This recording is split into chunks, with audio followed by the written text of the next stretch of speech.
thank all of you for joining us here at our virtual stage, wherever you are, whatever time zone you're in. We're happy that you're here, right now. And we have so many great speakers right here, right now. So I want to remind everyone that that chat box at the bottom, that is live. That Q&A box also at the bottom, that is live too. That's going to be your direct connect to chat with our speakers as we move from session to session today.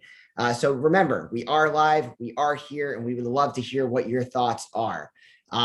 We have an amazing moderator who's going to be our MC throughout the day. We have Andrew Polsky, the CRO at AdsMobile. Welcome to our virtual stage. Would love to bring him here right now. So let's see if we can't get Andrew to join us.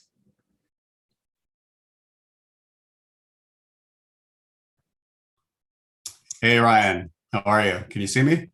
I can see you. Wow, what an amazing background. I love that. Oh, thanks. You know, I mean, you got to come prepared. So I figured this was the best view, but people will concentrate on what I have to say other than what's behind me. So. No, we are here today. We are absolutely thrilled, for our event to kick off, and we have a lot of different components for today's element. And again, as a reminder to our audience, you can take a look at our website to get a full list of all of the sessions that are going to be here. Now, Andrew, if I'm not mistaken, you're going to be the one who's going to be driving us from session to session. Is that correct? I will drive, and I will drive within the speed limit, and we will take it nice and smoothly, I hope, with no bumps in the road, so to speak. So whenever you're ready. I love it. I would love to turn things officially over to you. And let's start the day off. Thanks so much, Ryan, for the introduction. And I think we'll have a really great lineup here. I just wanted to start off by saying, with the death of George Floyd, along with the economic disparities we've all witnessed under COVID, has ignited a massive halo effect with awareness placed on all multicultural segments. The spotlight in particular on US Hispanics and the level of attention from brand marketers has been extremely high and broad, coming from all business sectors. If you've never heard of the acronym BIPOC, which was coined in 2013, believe it or not, you definitely know what it means today. Recent diversity and inclusion initiatives, along with commitments to increase ad investment across agency groups and leading brands, is really the result of this incredible social shift. And there's been a major focus on minority-owned media companies like us here at AdsMobile. In our 10th anniversary, we continue our commitment by evolving our products as well as being a thought leader in the space. We're partnering with companies like you, Ryan, at Brand Innovators today to help get that message out while we serve the US Hispanic population. So kudos to Brand Innovators also, who are in the process of creating a multicultural brand council. So interested parties can reach out to Elizabeth Osmolowski, the Vice President of Community, if they're interested. So I guess hopefully we'll be adding that into the chat. So AdsMobile is, we're proud to be the only minority-owned company with the largest digital reach during this unprecedented time, and we don't hold this position lightly. So I just wanted to kind of show you a little brief sizzle reel on AdsMobile, and then we'll kind of we'll start the process after that. Thank you.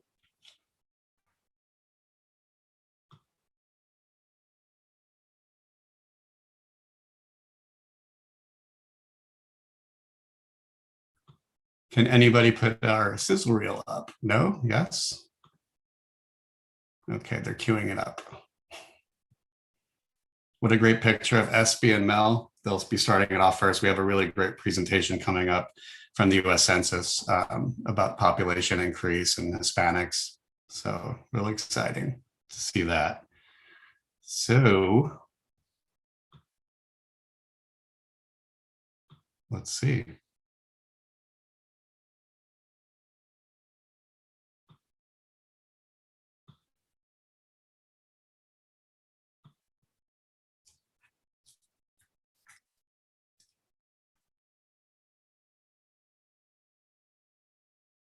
Technical difficulties. So I'm driving by myself right now, it seems.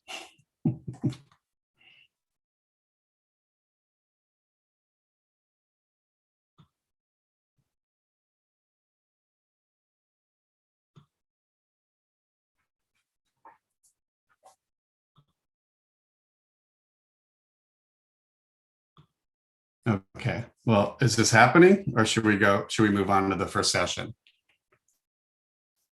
If we can play it towards the end, if you want, that's fine.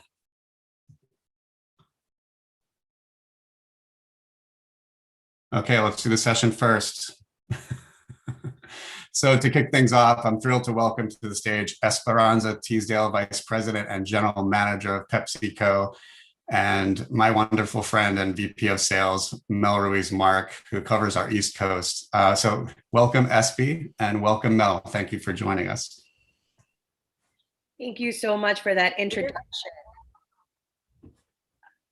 Thank you so much for that intro, Andrew. You're welcome. Technical difficulties. That's like the theme of the past. It is. And I love your background, Espy. It's great. Thank you. It's a photograph from someone at PepsiCo, actually, who's a photographer, and we're all looking for the latest Zoom images, spice things up. So this one is on today. Good to see you. So I'll leave it to you too, and hopefully we'll get the tech stuff worked out while you guys chat. Yeah, thank you. Great. I'm going to start. Again, thank you, SB, for taking the time today. I'm super excited about today's topic. But since we weren't able to run the sizzle reel, I'm just going to start with a little background on Ads Mobile. We're a global digital media company with the largest reach of U.S. Hispanics. We are dedicated to reaching and engaging with U.S. Hispanic consumers by focusing in on their cultural diversity, resulting in authentic messaging where our users feel represented. Today's topic, I'm super excited. We'll be addressing something that I'm super passionate about, the future of Hispanic advertising. Where are we today and what does that future hold? I'm even more excited about the specific topic Espy and I will be discussing. The new mainstream is Hispanic. I mean, it seems everywhere we look, we are surrounded by beautiful Hispanic influences, from Latin flavors infused in foods to music and entertainment, arts and culture. We're seeing diversity in Broadway. I think of Hamilton and In the Heights, which focuses on a specific segment of the Hispanic population. I think of reggaeton with Bad Bunny, Maluma, Cardi B, and they're being featured as brand ambassadors, faces of huge brands. J-Lo and Shakira killing it at the Super Bowl in 2020. Sure did. Yeah. Also, they're okay, sharing something. I think it's your sizzle reel. Oh, okay. Maybe we could get this started. One thing is reaching, and a whole other thing is connecting. Now, if you want to have a marked effect on Hispanics, we guarantee massive impact. 40 million of it, to be precise. We're not in the business of probability, but certainty. Sure, many will claim they can put your brand in front of Hispanics. We'll put your brand inside their minds and hearts. True, not only do we have the largest scale, but we've been at it longer than anybody else in the US, building a proprietary data hub across Latin America's top 7 markets.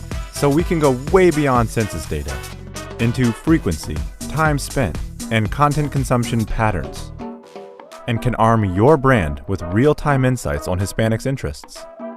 In fact, we could almost pinpoint each Hispanic individual with near surgical precision across every possible touchpoint, from mobile and smart TVs to tablets and desktops. That goes to all things Hispanic, from blended to Hispanophiles to subcultures and their passion points. Now, add our direct relationship with over 1,200 Hispanic premium publishers and top-notch influencers. Elevate it to the power of Adsmoville Studio, delivering unmatched creative services and custom content production. Then divide it by the Hispanic market's most robust track record. And you get the one digital advertising company in the US completely fluent in Hispanic. Say hola to Adsmoville. Precisely Hispanic.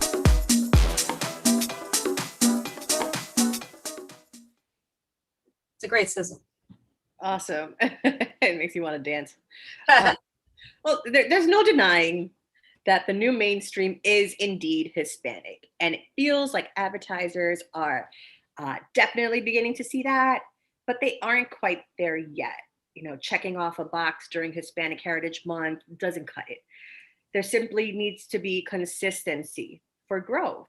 And put simply, if you aren't advertising to Hispanics, you're missing out on a huge, huge growth potential. SB, I'd love to hear about how this new mainstream is impacting Pepsi's marketing efforts. Yeah, happy to. So I'll quote Mark Pritchard. You and I were talking last week from P&G, who says, if you're not doing multicultural marketing, you're not doing marketing, period. So keep that in mind as we kind of talk through, the why this is so important to do. And so I'm just going to talk economics for a few minutes. I am not an economist. I studied engineering undergrad, and I am a marketing and sales lead. But I will tell you what I have learned, because learning about the economy is really important, pushing you into your uncomfortable zones. So here we go. So we know for sure quantitatively that if you measure the US Hispanic GDP, which is a measure of economy, it's about $2.6 trillion. If US Hispanics were their own country, they would be the 8th largest country globally. So just think about that, right? It's such a powerful group that they would be the 8th largest country in the world. Now, they also have a very fast growth rate. So that's the other big thing, growing faster than China's economy, faster than India's economy. And this is like new information for folks who may not be leaning into or thinking about the consumer from this perspective, but they've got a lot to contribute.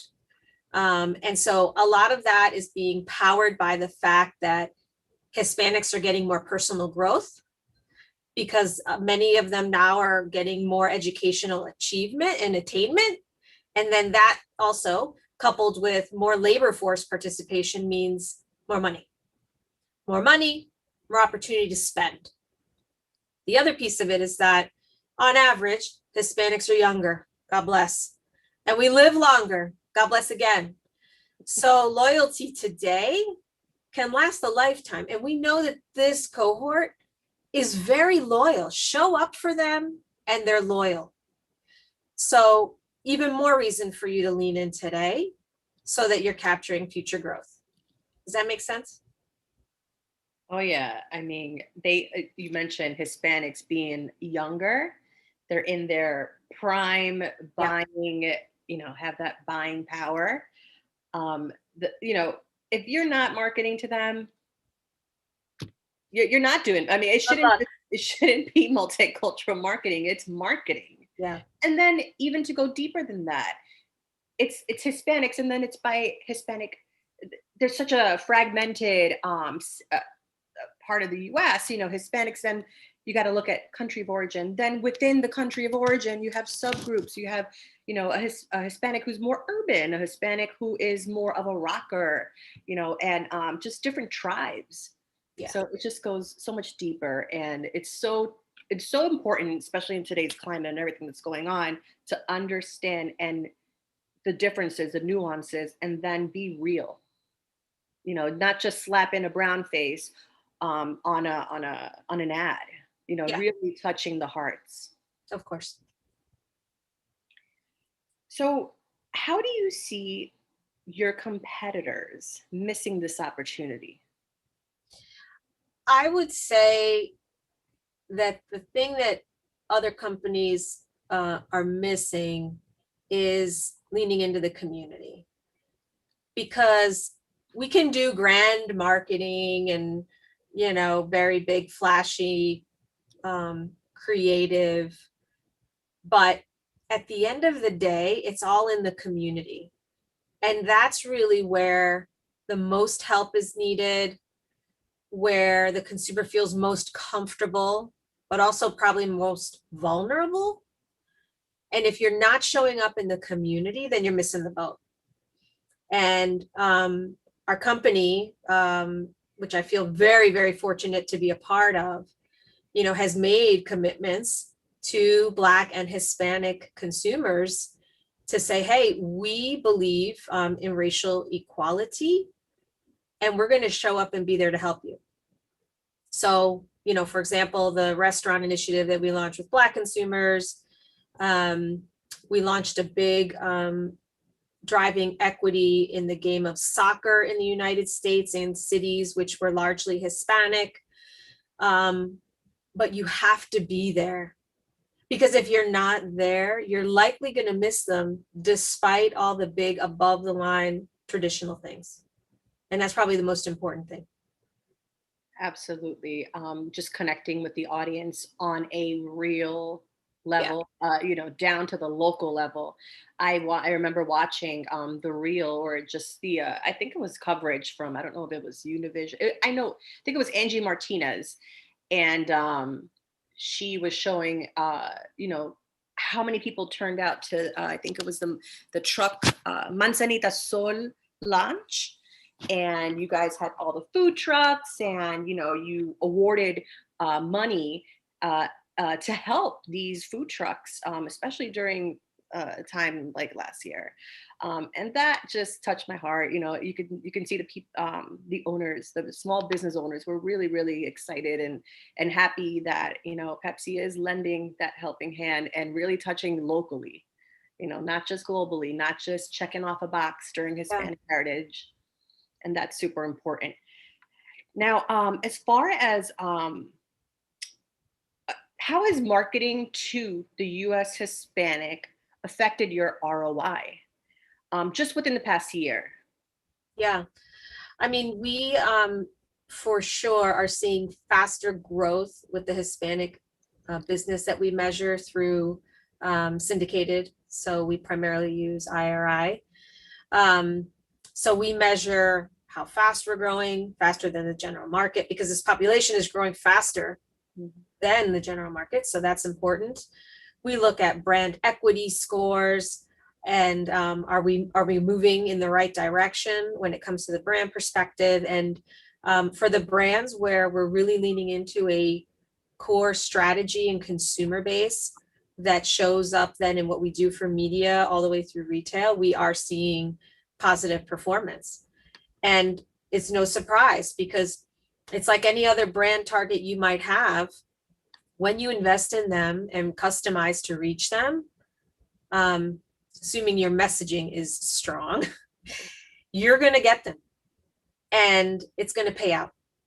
And the ANA, also the Association of Inclusion and Multicultural Marketing, also has leveraged this methodology called SIM, which in essence measures performance of advertising with the core communities that you're targeting. And for a fact, it drives purchase interest. There's no question. So I think the business case is much better quantified within the last several years, but it's there. So it's really at the point where, hey, the facts are there from the business side. Now people just need to act. And they need to act now. They need to act from whatever seat they sit in. So even if you don't sit in a Hispanic marketing group, you're a marketer, you need to know what that consumer is about and how you are going to help tap into their subconscious cues to then start building your brand. Like that's just the job that we have. So any seat anyone sits in, sales, marketing, innovation. I have R&D people who are like, SB, how can we help you build a pipeline of ideas for the Hispanic consumer?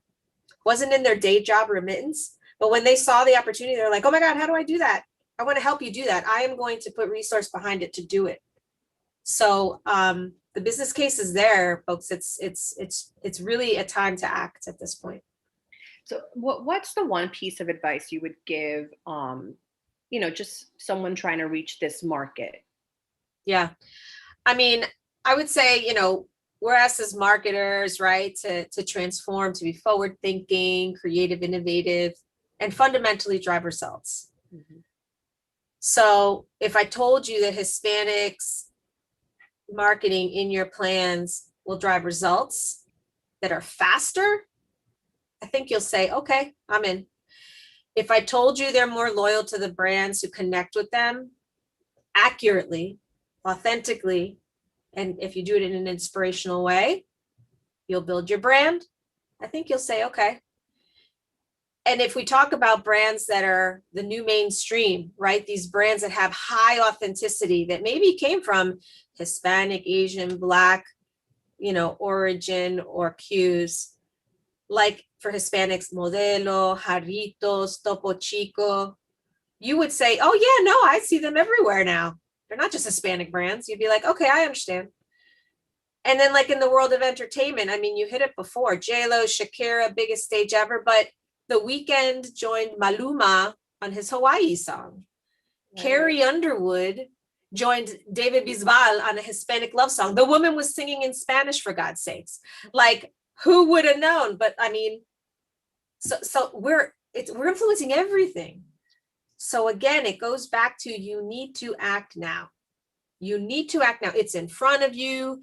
You see Hispanic being infused across the board in the food you're eating, I bet. In the music you're listening to, I bet.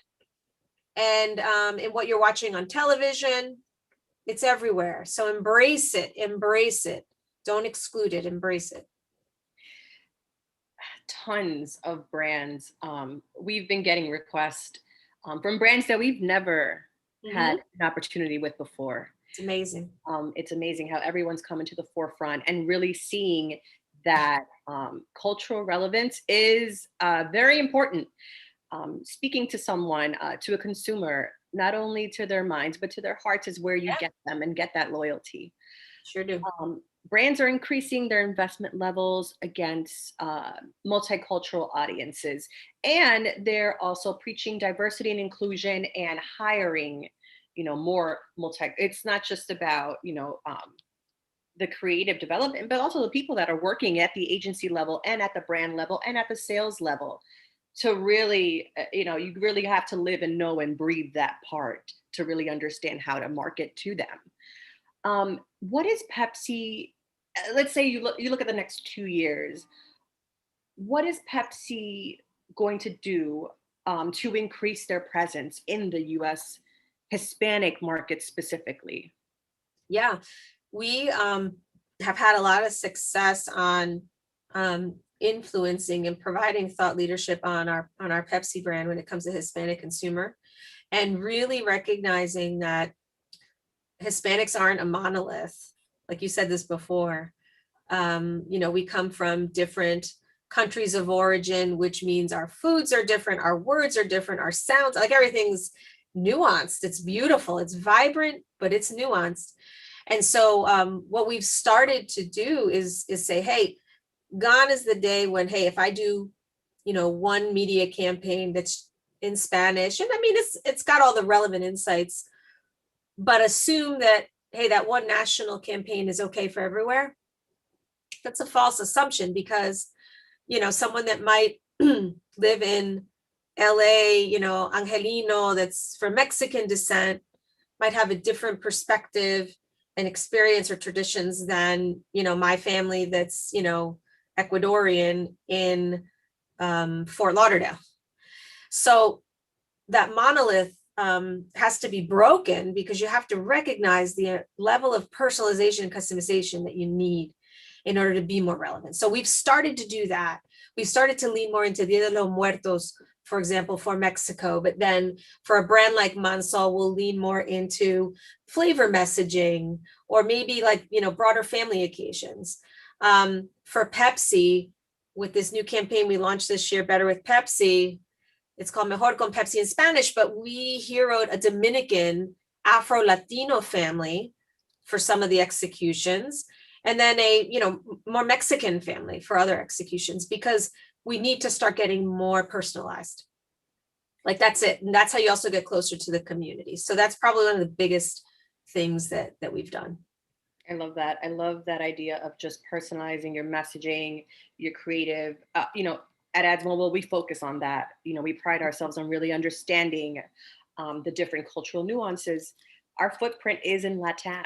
So we have a whole sales force, in Argentina, in Mexico, in Colombia, so they really understand those cultural differences. So what would be, so you mentioned already some examples. You mentioned with Mansa, you mentioned with You did mention something important with Caribbean, I'm sorry, Afro-Caribbean. It just goes to show you how even deeper we go. It's, you know, you have Hispanics that do resonate with more of a white audience, and you have a Hispanic that does resonate with more of a Black culture. Yeah. So it just goes so much deeper and deeper. So you can't really, I'm trying to come up with like, what's the best way to approach on a grand scale? Like how can we, like at what point is it too much? You know, like we're gonna, if you segment that deep, at what point do you say, okay, this is getting way too specific? Like, I'm just trying to figure that out. Yeah, it's a great question. I mean, I think the good news is that digital platforms help us localize efficiently. Mm-hmm. And so I think inherently we think that localization means, oh my God, it's going to cost me more money and I have to do this 20 different ways instead of 2. But the reality is that there's so many media tools now and technology that can help us do this in efficient ways. So, you know, and then it's a matter of just how much money you have to invest. So you just prioritize, you know, perhaps by the size of the audiences that you're able to impact. And then also, you know, some of our marketing tends to be focused in certain geographies as well. So it's just a business priority, right? So how then are you measuring the business impact you're going to have? Because to your point, you can't spread the peanut butter so thin that it's like means nothing to anyone. Right. But you need to just strategically figure out like, hey, what are the top markets maybe based on the business or based on what current brands are looking like, where the growth can be had, you know, affinities for the brands that you're talking about, you know, to then be able to be successful, because it'll scale up. Like that's the thing. Like today, sometimes we talk about Hispanic marketing or BIPOC. I heard that term before. I had to learn what it was like a few months ago myself. But, you know, the ROIs are lower. The ROIs are lower. Therefore, we're not going to put much there. If you don't help get that to scale, if you don't help minority-owned businesses get to scale, then we're not changing the racial systemic inequity that exists. We have to do it. We have to lean in. And it is an investment, but the idea is that it scales. And when it scales, it's good for everyone. So I think that's the other mindset shift that people need to have. Right. It's not an overnight approach. It's not a one-time. I have a lot of clients who say, hey, I want to, I reach out to them. Hey, do you guys do Hispanic advertising? Oh, we'll do a test. Well, and then I think to myself, well, that 1-month test is not going to really provide you with the insights needed, and with significant ROI. You know, it takes time, but not too much time. You know, there's a process. It takes a certain period of time to see and develop and learn. You know, on all ends, from marketing to sales. You know, but that is where we need to be today, and it can't be more evident. SB, thank you so much. I think we are going to start taking questions from the audience for a Q&A. Sure. All right, let's see.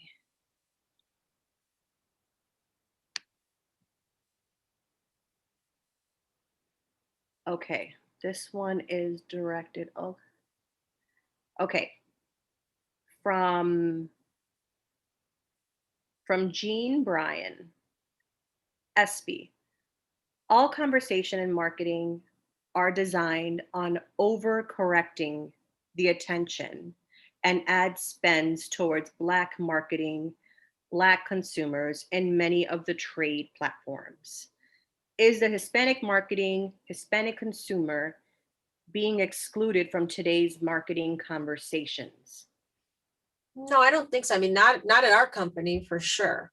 I could tell you that. And I think I've seen other competitors as well, even more recently, also talk about it. So I don't think so. But to your point, you know, elevating the need of the cohorts is critical. So And actually internally right now, we're just thinking about like, hey, we had a thought on, do we package together what we're doing in general, but then you lose the customization and the personalization of what you're doing for each group.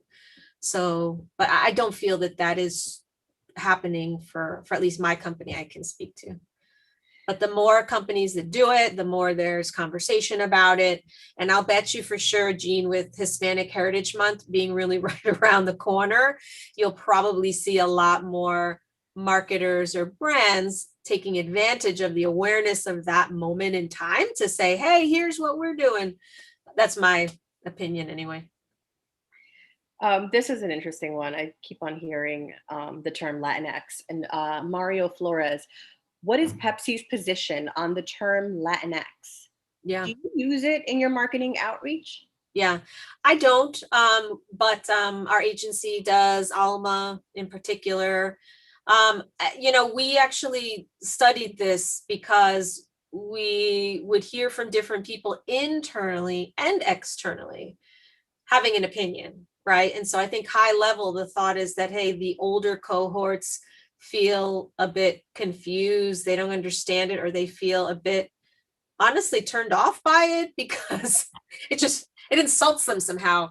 But then, the younger generations, of course, are like, no, that makes sense because the X, then it could be male or female. It's an interesting question. I think we are at this point internally, like my team is the Hispanic business unit. We haven't discussed changing it to the Latinx business unit. But I think it's like anything, right? Like over time, things evolve, what you call things evolve. I was talking to my daughter yesterday about Vines. Remember, you used to do 6-second Vines. And I'm like, what the hell happened to Vines? She's like, oh, that was gone a long time ago, but it's TikTok. I mean, really, except it's longer than 6 seconds. I mean, right. But so like anything, terminology changes and, but yeah, so we hear all the feedback on the Latinx term, but I don't currently use it on a regular basis. Yeah, we don't use it ourselves here at Ads Mobile. I mean, I myself don't resonate with it. I am first generation Hispanic, and I guess that's the differences with generations. Yes. Mike Hernandez. Hi, Mike. Thanks for tuning in. Similar to Mel's point, a lot of marketers, when they hear Hispanic audience, automatically think if they're doing it in Spanish, they're doing it right. What's the best approach to getting all Hispanics, especially the younger end of the consumer spectrum, who can be acculturated and or English dominant? Yeah. So I'll talk from a media perspective. We basically have 2 buckets of spend / audiences that we create. One is a Spanish language in particular. So obviously that primarily then goes to, in language endemic platforms, right? Univision, Telemundo, etc. Then we also have another bucket that we call crossover spend, which then looks at advertising that runs in English language, but has high affinity with our Hispanic target.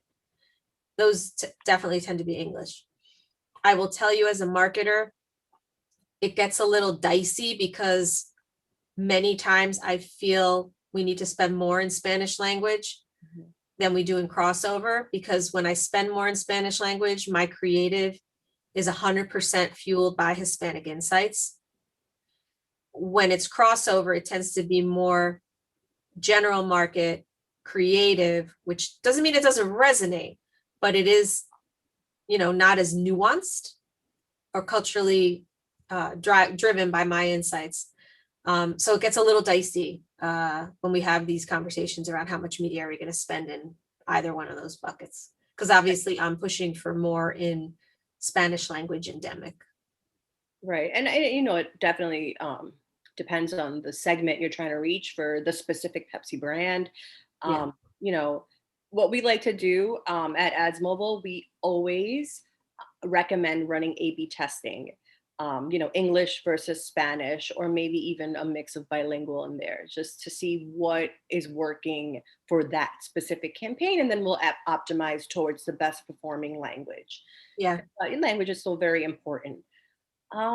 Yeah, there needs to be a balance for sure. And I mean, I know we're getting to know your platform, Mel, and the balance needs to be there.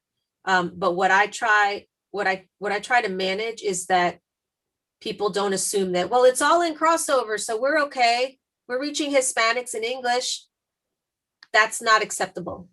And that's, I think, the point I'm trying to make. It has to be a balance, meaningful balance that then allows us to meaningfully deliver creative that's culturally relevant because it came and looks like it would be for the Hispanic cohort. Okay, I have a question here. SB, is there an intent to include Brazilian PepsiCo products in US too? Or is this multicultural approach in the US? Yeah, no, we definitely have it on our radar for sure. And that's an interesting one too, because I think old school definitions would be like, well, Hispanic, they just speak Spanish.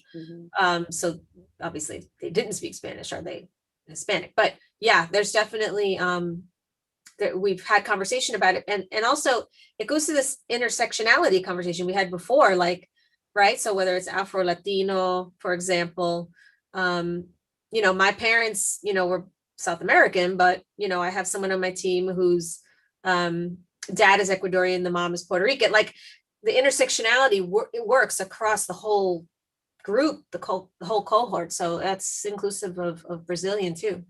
But there's definitely learning that we would need to do there. Absolutely. Again, Hispanics are so multifaceted. The culture, I mean, the tribes, it just keeps on going deeper and deeper. It sure does. So I think that's it for us. I believe we are switching over to the next panel. Ooh, and the next panel is going to be about the census. Oh, excellent. So I look forward to that. Perfect. Seamless flow right there. I might have another question that popped up here, but again, SB, thank you so much for your time. I loved our conversation earlier this week and today. I really respect you and thank you just so much for the opportunity to jump on and really talk this sometimes uncomfortable conversation. Anytime, Mel. We'll be in touch. Thanks, SB. Hope to see you soon in person. Hopefully. Likewise. Thank you. Crazy times. Yeah. Anyone has any questions or whatever, feel free to reach out. I'm on LinkedIn. Just ping me. Great. Thanks, SB. Mel. Appreciate it. Thanks. And that coffee cup was just humongous. My gosh, I couldn't swim in there. I'm gonna need more coffee. I think I need to get one of those cups for sure.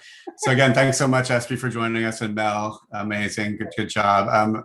So now I just wanted to welcome to the stage. I'm so happy that you're here, Yesenia Acosta. Yesenia is the Chief Coordination of Dissemination and Outreach Branch Population Division. What a title, at the U.S. Census Bureau, who will be presenting her keynote for us. So I just wanted to go ahead and say welcome to the stage, Yesenia. I'm just so happy that you're here and we're building this relationship because we just the importance of the growth of this sector, and we're so excited to see the results for the 2020 census down the road later this year. And hopefully you can tell us, maybe hint at us when that might be coming out. But again, welcome aboard, and we look forward to your presentation. Thank you so much. All right, thank you, Andrew. Can you hear me? I can. Okay, perfect. And I think somebody was going to share my slides on the screen for me since I was having some technical issues. Okay. All right, great, thank you. So good afternoon, everybody. My name is Yesenia Acosta, and I'm Chief of the Coordination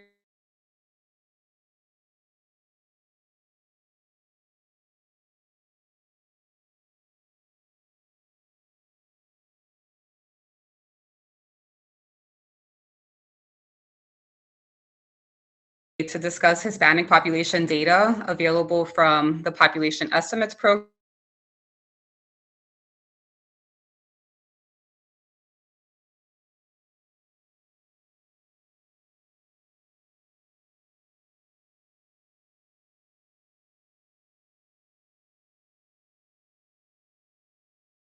Data on the Hispanic population living in the United States.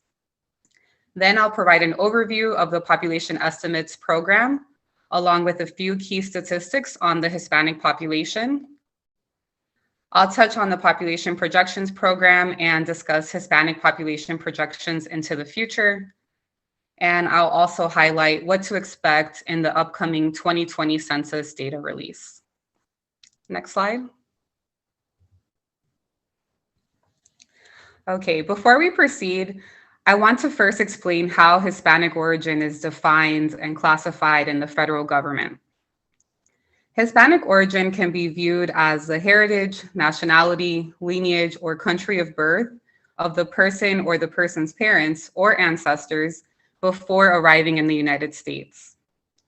People who identify as Hispanic, Latino, or Spanish may be of any race.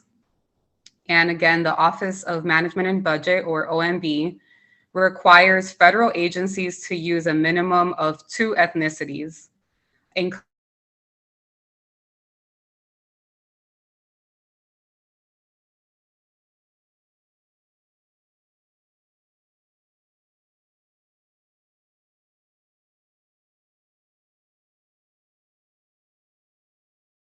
South or Central American or other Spanish culture or origin, regardless of race.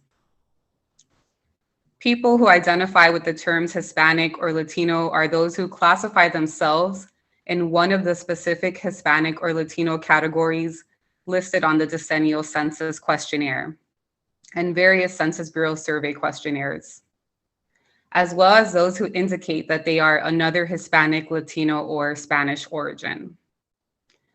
On the left side of this slide, I'm sharing an image of the Hispanic origin question as it appeared on the 2020 census paper questionnaire.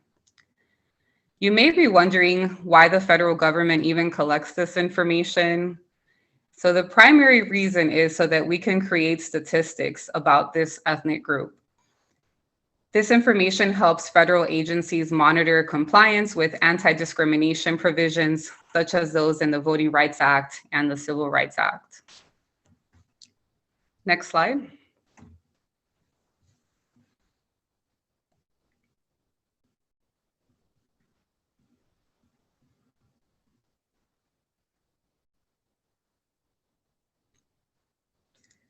I might have a delay on my end. Are you seeing the slide that reads the Population Estimates Program at the top? Okay, there it is. I see it now. All right, thank you. So before we jump into the data, I'm going to provide a quick overview of the Population Estimates Program, which is the part of the census where I work in. So the Population Estimates Program disseminates official measures of population and housing units between the decennial censuses. The estimates are mandated by federal law and are used to allocate over $675 billion in federal government spending each year. Recently, the estimates were used to distribute over $200 billion to states and cities for the 2020 CARES Act and the 2021 American Recoveries Act. The estimates include basic population and housing topics supporting the American Community Survey and other federal surveys in the form of population controls and denominators for rates, academic and business research, as well as program planning in the public and private sectors. Our most current estimates are for July 2020, and we have historical estimates extending back to 1900 for some geographic areas. Data releases occur annually for over 80,000 areas in the United States and Puerto Rico. Next slide.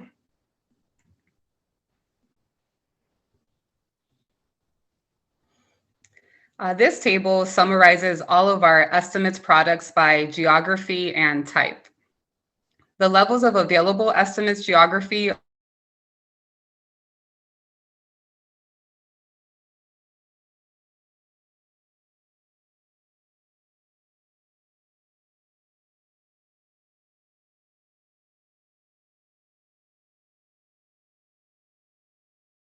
metropolitan and micropolitan areas, counties, places, and for Puerto Rico and its municipios.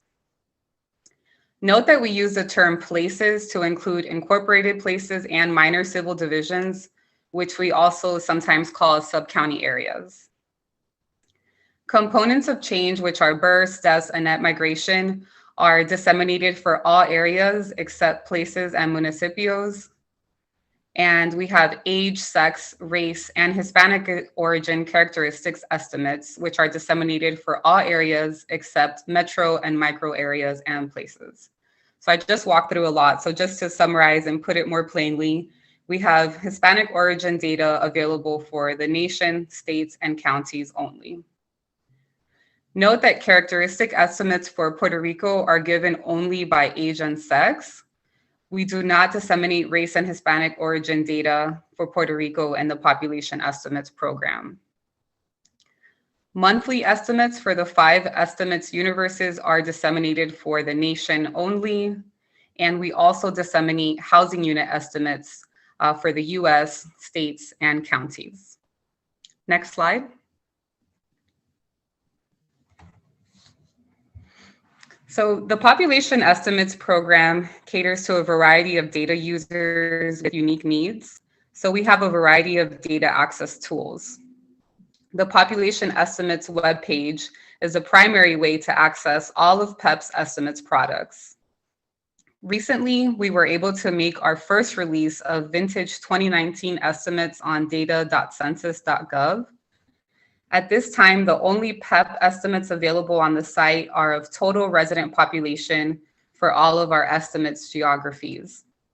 We're currently working with the Census Bureau's Center for Enterprise Dissemination to post other vintage 2019 estimates products on data.census.gov. We also release data on Quick Facts. Quick Facts is a quick, easy way to access facts about people, business, and geography. And Quick Facts provides statistics for all states, counties, cities, and towns with population of 5,000 or more. It's great for making quick comparisons for areas, and it also includes data from the American Community Survey, as well as other Census Bureau programs. Lastly, PEP estimates are also available on the Application Programming Interface, or API. The API lets developers create custom apps to reach new users and make key demographic, socioeconomic, and housing statistics more accessible than ever before. PEP estimates on the API extend back to 1990. Next slide.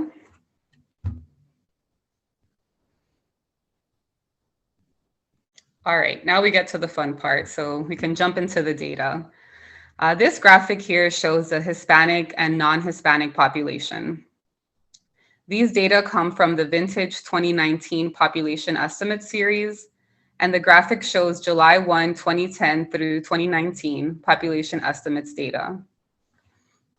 The lighter blue bars on the left show the Hispanic population, and the darker blue bars on the right show the non-Hispanic population. As shown on the left, the Hispanic population grew from 50.7 million in 2010 to 60.6 million in 2019, an increase of 9.9 million. As shown on the right, the non-Hispanic population also grew during this time period from 258.6 million in 2010 to 267.7 million in 2019. An increase of 9.1 million. Next slide. This next graphic shows the population age 65 and older by Hispanic origin. And again, we're looking at the Hispanic population on the left and the non-Hispanic population on the right. These data also come from our vintage 2019 population estimate series. The Hispanic population aged 65 and older grew from 2.8 million in 2010 to 4.6 million in 2019, an increase of 1.8 million. The non-Hispanic population aged 65 and older also grew during this time period from 37.7 million in 2010 to 49.4 million in 2019, an increase of 11.8 million. Next slide. All right, so now we'll shift to population projections program. Population projections illustrate possible courses of population change based on assumptions about future births, deaths, net international migration, and domestic migration. In some cases, several series of projections are produced based on alternative assumptions for future fertility, life expectancy, net international migration, and for state-level projections, state-to-state or domestic migration. While projections and estimates may appear similar, there are some distinct differences between these two measures. Estimates are for the past and present, while projections are based on assumptions about future demographic trends. Estimates generally use existing data collected from various sources, while projections make assumptions about what demographic trends will be in the future. Data users may find both an estimate and a projection available for the same date. For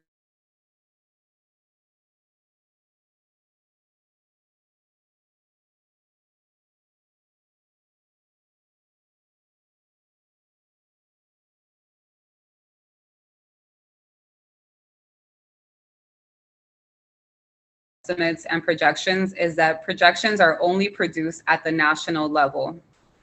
When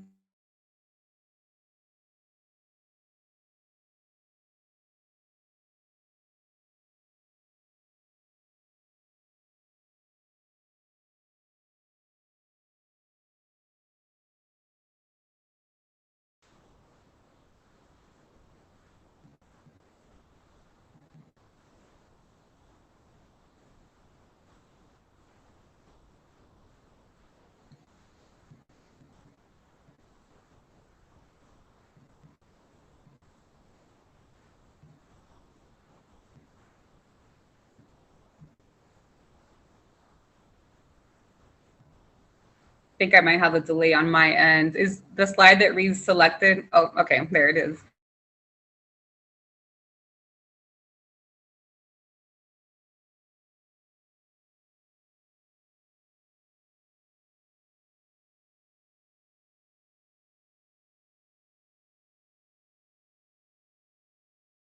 All right, can we go to the next slide?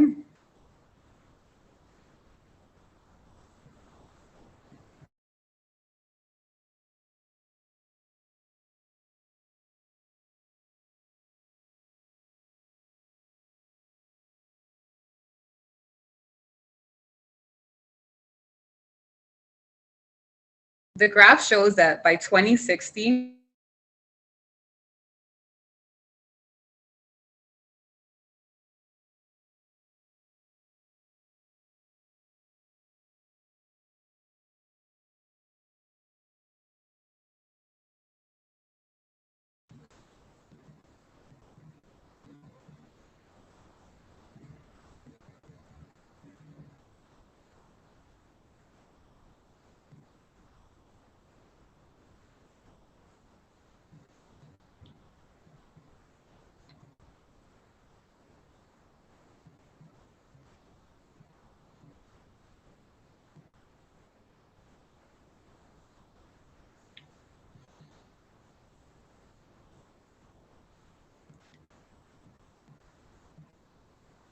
I think we should be on the slide. Should show orange and blue bars on the screen. Okay, perfect. All right, so this graphic shows the Hispanic population and how it has grown since 1970, as well as how it's projected to grow through 2020.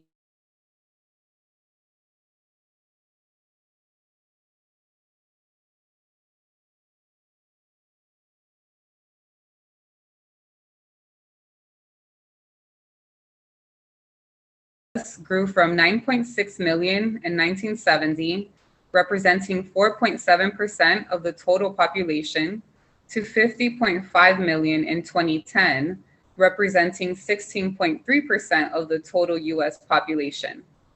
For 2020, we projected the Hispanic population would reach 62.3 million. When 2020 census data by Hispanic origin are released, we'll be able to see how our projections aligned with reality. People may also compare the vintage 2020, April 1, 2020 Hispanic population estimate number to the projections or the decennial census numbers. And this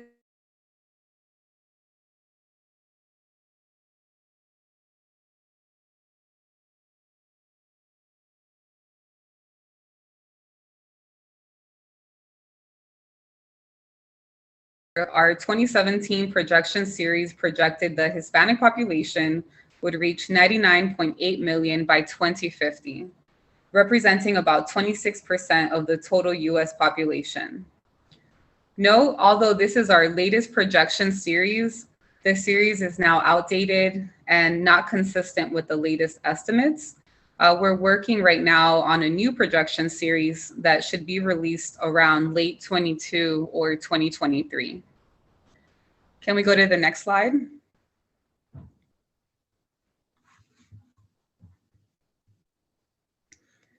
The number of individuals identifying as Hispanic or Latino is expected to increase by 93.5% between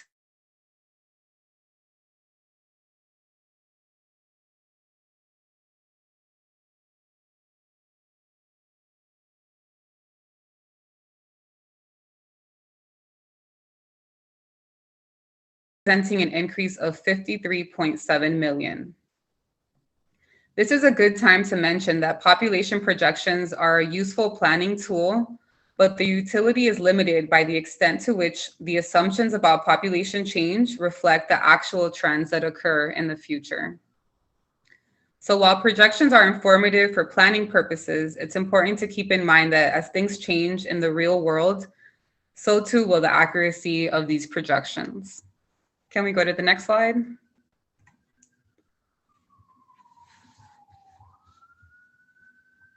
All right, this graphic here shows the racial and ethnic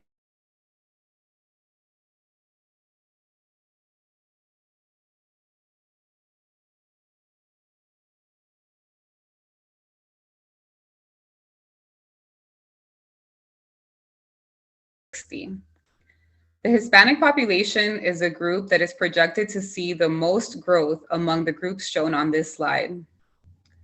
The share of children who are non-Hispanic white is projected to fall from 1/2 to about 1/3 by 2060, with the largest projected decline. Next slide.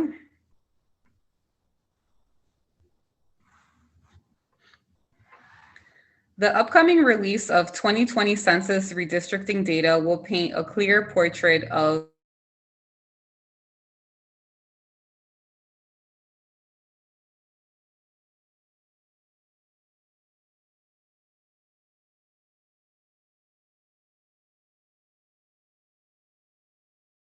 the April 26th release of the first results from the 2020 census, which showed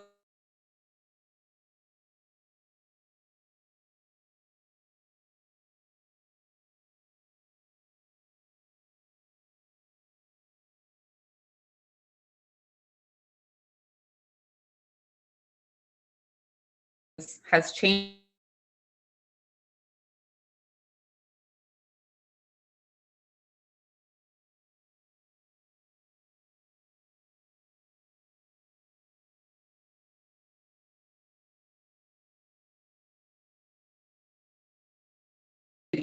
all the way down to the census block level.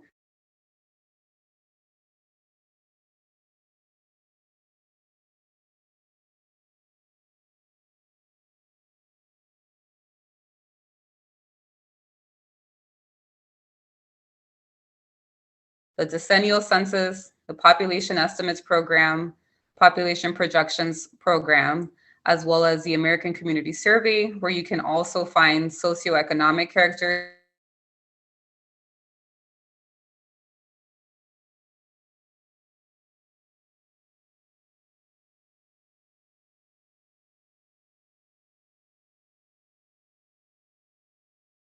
via data.census.gov, or will be over the next few years.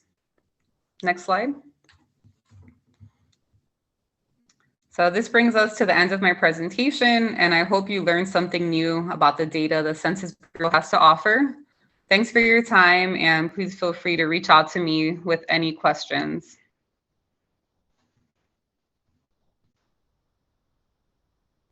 Hey, thanks, Yesenia. I just wanted to kind of give apology, unfortunately, to the attendees because of the internet connection was really poor, unfortunately. So that's why the slides weren't as going as fast as you could speak, Yesenia. But I hope if it's okay that if you send your presentation out so we can share to the attendees, that'd be amazing. I'll just see if there's any questions here. But from what I kind of took away,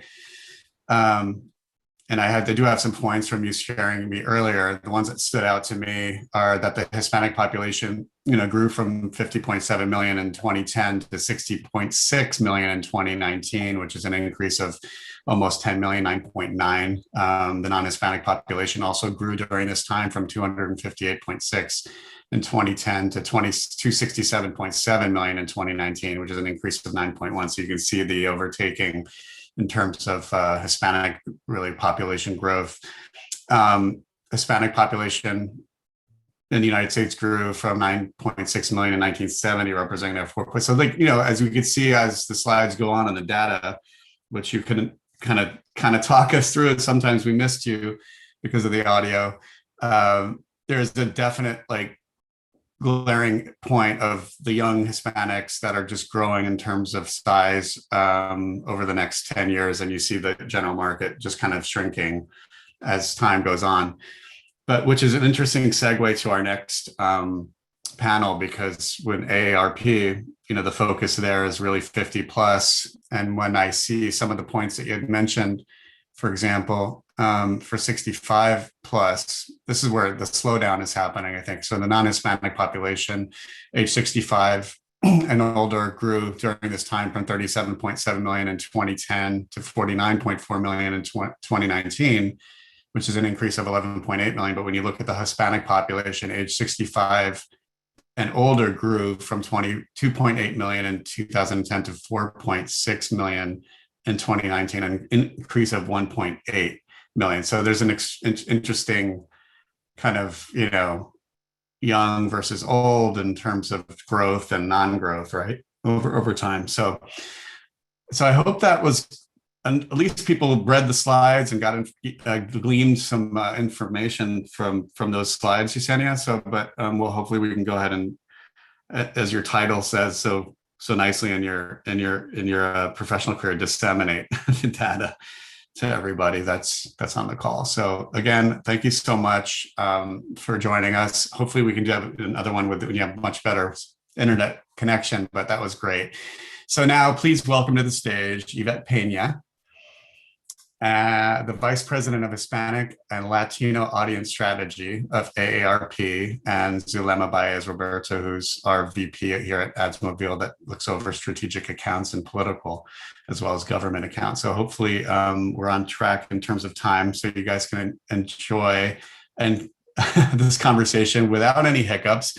But Yesenia, it's always good to see you again. Thank you again for joining us. And I thought maybe there were some interesting US data points, which is you're so focused on a certain segment that maybe you guys hopefully will talk about some of that stuff. So I look forward to hearing it.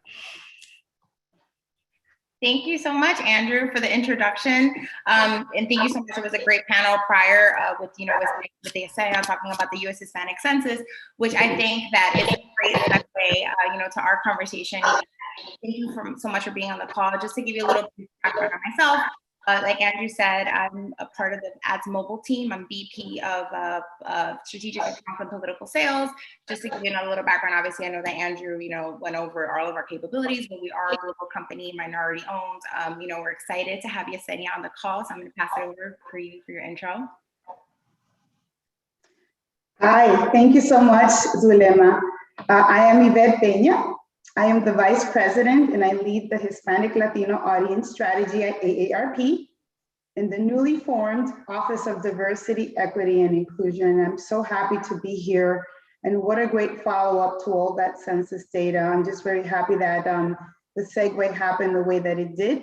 so we can shed the light on the 50 plus Hispanic Latino audience. Yeah, absolutely. So I know that Yesenia's gonna be able to, she's sharing with us some great slides that are just kind of, I think for me, myself, were like some aha moments when we were kind of going over our prep call. So one of the things that I kind of wanted to talk to you about was, what can you tell us a little bit about the 50 plus consumer? Like, I think as marketers and even myself, sometimes we think about them as an afterthought or a nice to have, but what really are we thinking in terms of the, all of the data that why this, segment, why this demographic is so important to marketers coming forward? Yes, I will share in 1 second. I have a lot of really good information, and you have to help me here and let me know if you see my, my screen. I see it. Let me try to make it presentation view.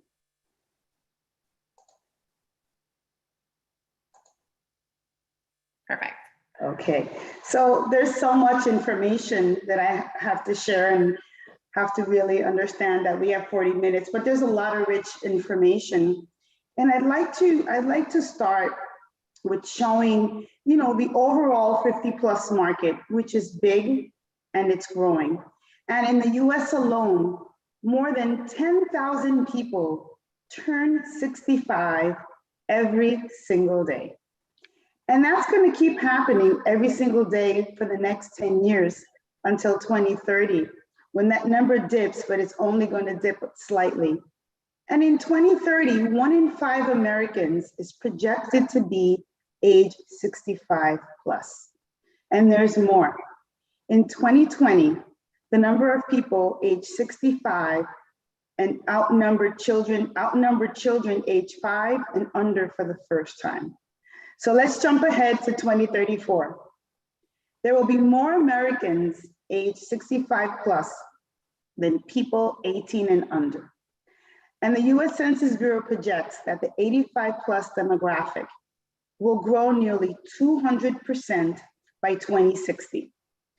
Although this data that I've shared is very positive for the 50 plus, marketers are not focused on the 50 plus. Many marketers still see the 50 plus as an afterthought.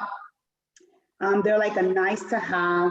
And a prime focus is usually on millennials or even Gen Z. But the US Census Bureau does project that the 85 plus demographic will grow nearly 200% by 2060. So that means that when you reach 50, assuming access to good healthcare, you probably have half of your life ahead of you. People are living longer lives and they're working into their 70s and they are contributing to the economy. So there's so much in this space that we all have to really take a look at. And as you look at this slide, and you see what the 50 plus have spent on goods and services, I want to provide some information. I'm not going to read through all the bullets, but as you read through them, here's some things to keep in mind. The size of the market means massive purchasing power. As people live longer and they have healthier lives, they are contributing to communities and fueling this economic growth well past the traditional retirement age because they're living longer. We're working to change the perception that everybody 50 plus has the same lifestyle because nothing could be further from the truth. They are working, they are volunteering, they are contributing, they are diverse, and they may be from 4 generations maybe. And they're fueling all these global economies and jobs, contributing to the economic growth and opportunity for all. So spending by the people 50 plus amounted to about 8.3 trillion in 2018. That's 56 cents of every dollar spent. That will grow to 26.8 trillion by 2050. So about 61 cents to every dollar. 44% of all jobs were held or created by people 50 plus, representing 88.6 million jobs.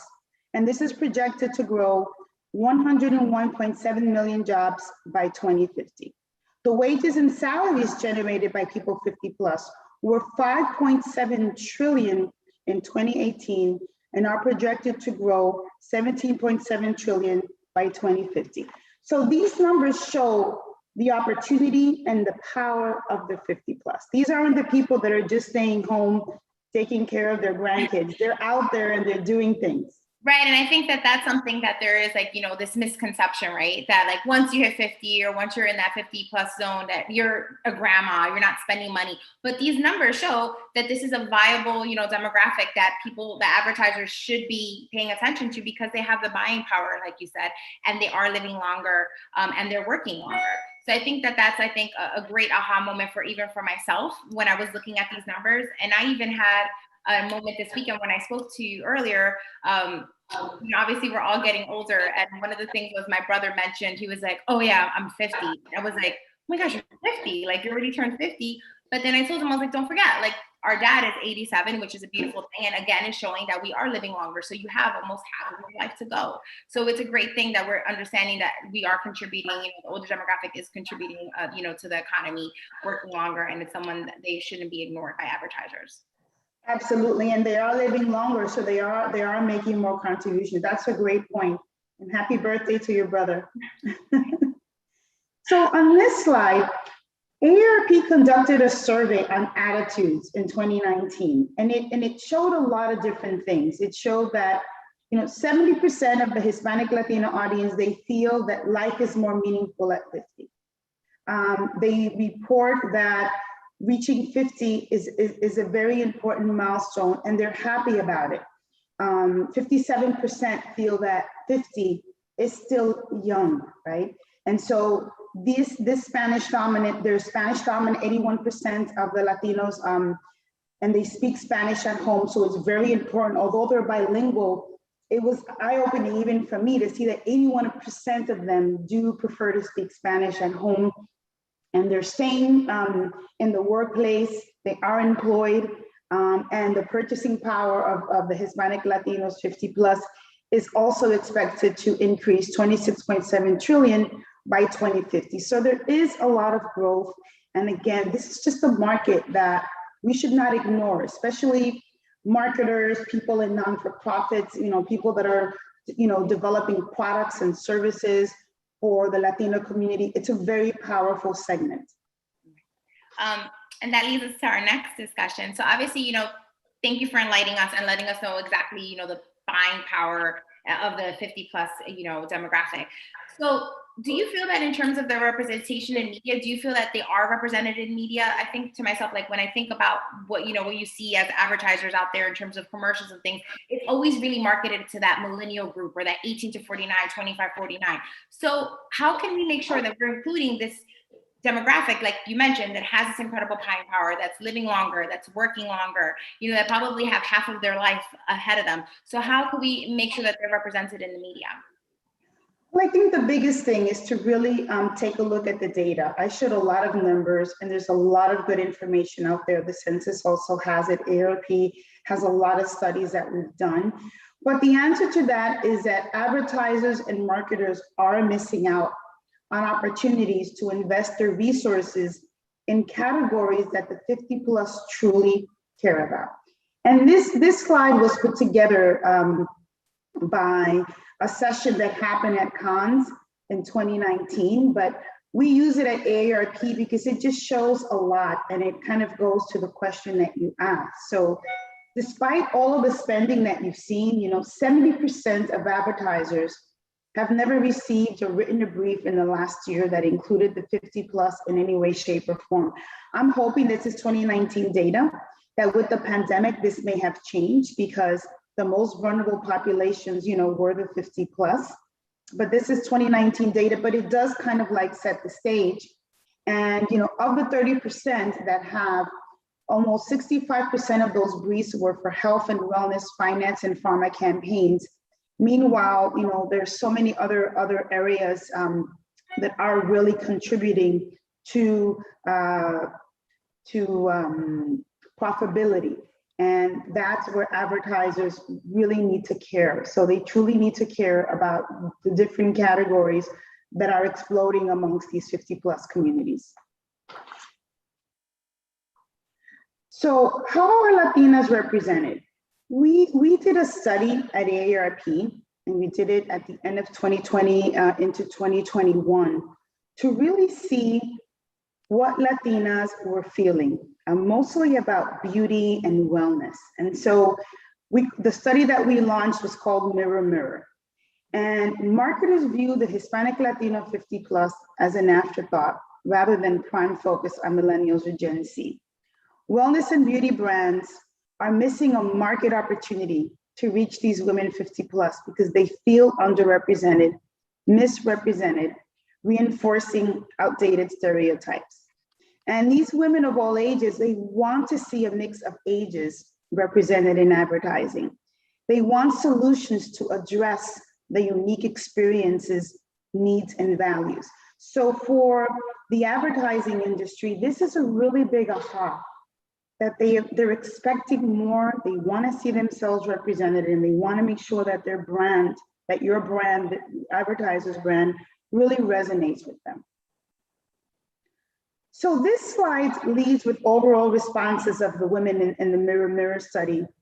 And it shows the similarities in percentages, even when broken down by Latinas and Black women. So for example, 86% of 50 plus women in general say that their age is underrepresented in ads.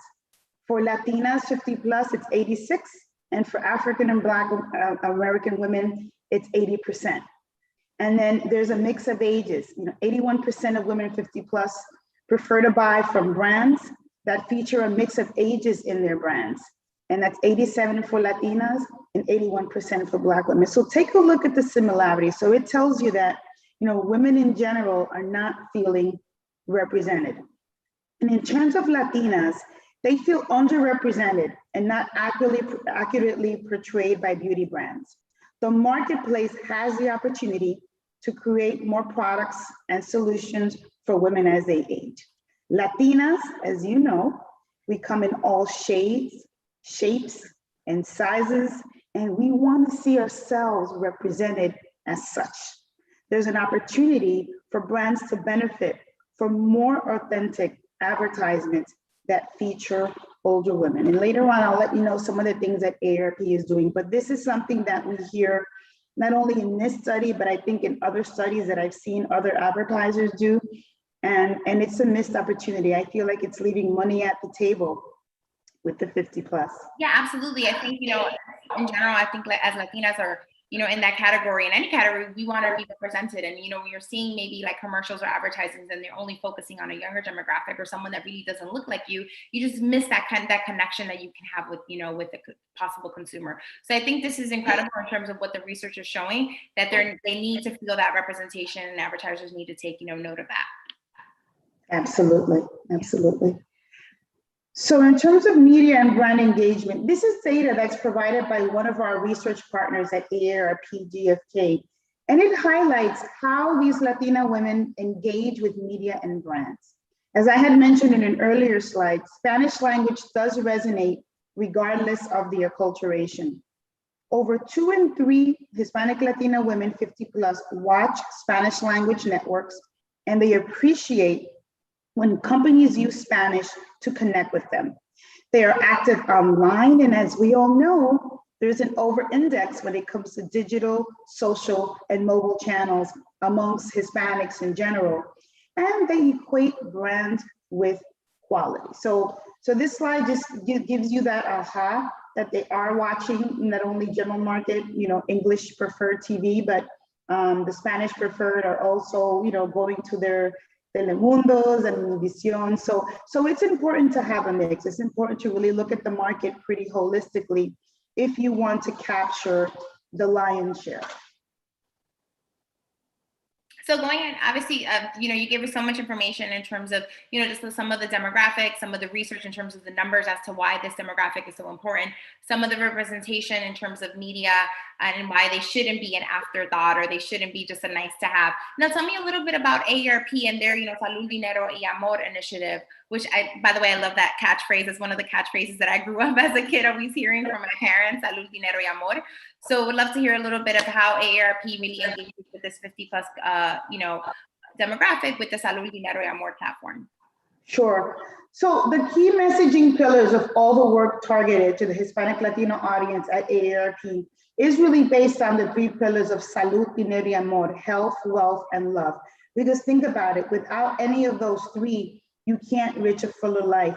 And I've just shown all this data on the 50 plus, how people are living longer. So the work that we're doing at AARP is to really help people in all of these three pillars so they can live a longer life, a healthier life, with more secure with their finances, and taking care of their mental health and their brain health. Very, very important. So the next several slides are just going to show some highlights of each of these pillars and some findings that we did from a GFK study about the 50 plus. And this happened during the pandemic. And as you can notice, the pattern here, a lot of the data that I've shown are for Latina women, mostly because they are the CEOs of the household. Absolutely. They are the ones making the decisions, and they are the one leading not only maybe their older parents in their multi-generational household, but their millennials, their grandkids. And so we know that this is the target that's really making all of the major decisions in the household. So in terms of, hold on, I messed up my slides a little bit here. So in terms of identity, culture, these women, the data will show that women have a strong and confident mindset. They are ambitious, they are entrepreneurial, and they are daring. Over the past 10 years, the number of Latino business owners grew 34% compared to 1% for all business owners in the USA. And I also saw some data in other sources that showed how many women who were not working picked up entrepreneurial jobs, and they just picked up on different things. So nothing really stops them. And family continues to be important, enjoying life in the present, working to make leisure time possible. Self-care time is high at 72. So this information may help marketers, when planning culturally relevant campaigns, development of new products and services, and coaching, amongst other things. But they're very optimistic, and they're always looking ahead. So on salud, they have reported stress, anxiety, and great sadness at higher rates during the pandemic. On a physical and mental health, they have a lot of aspirations.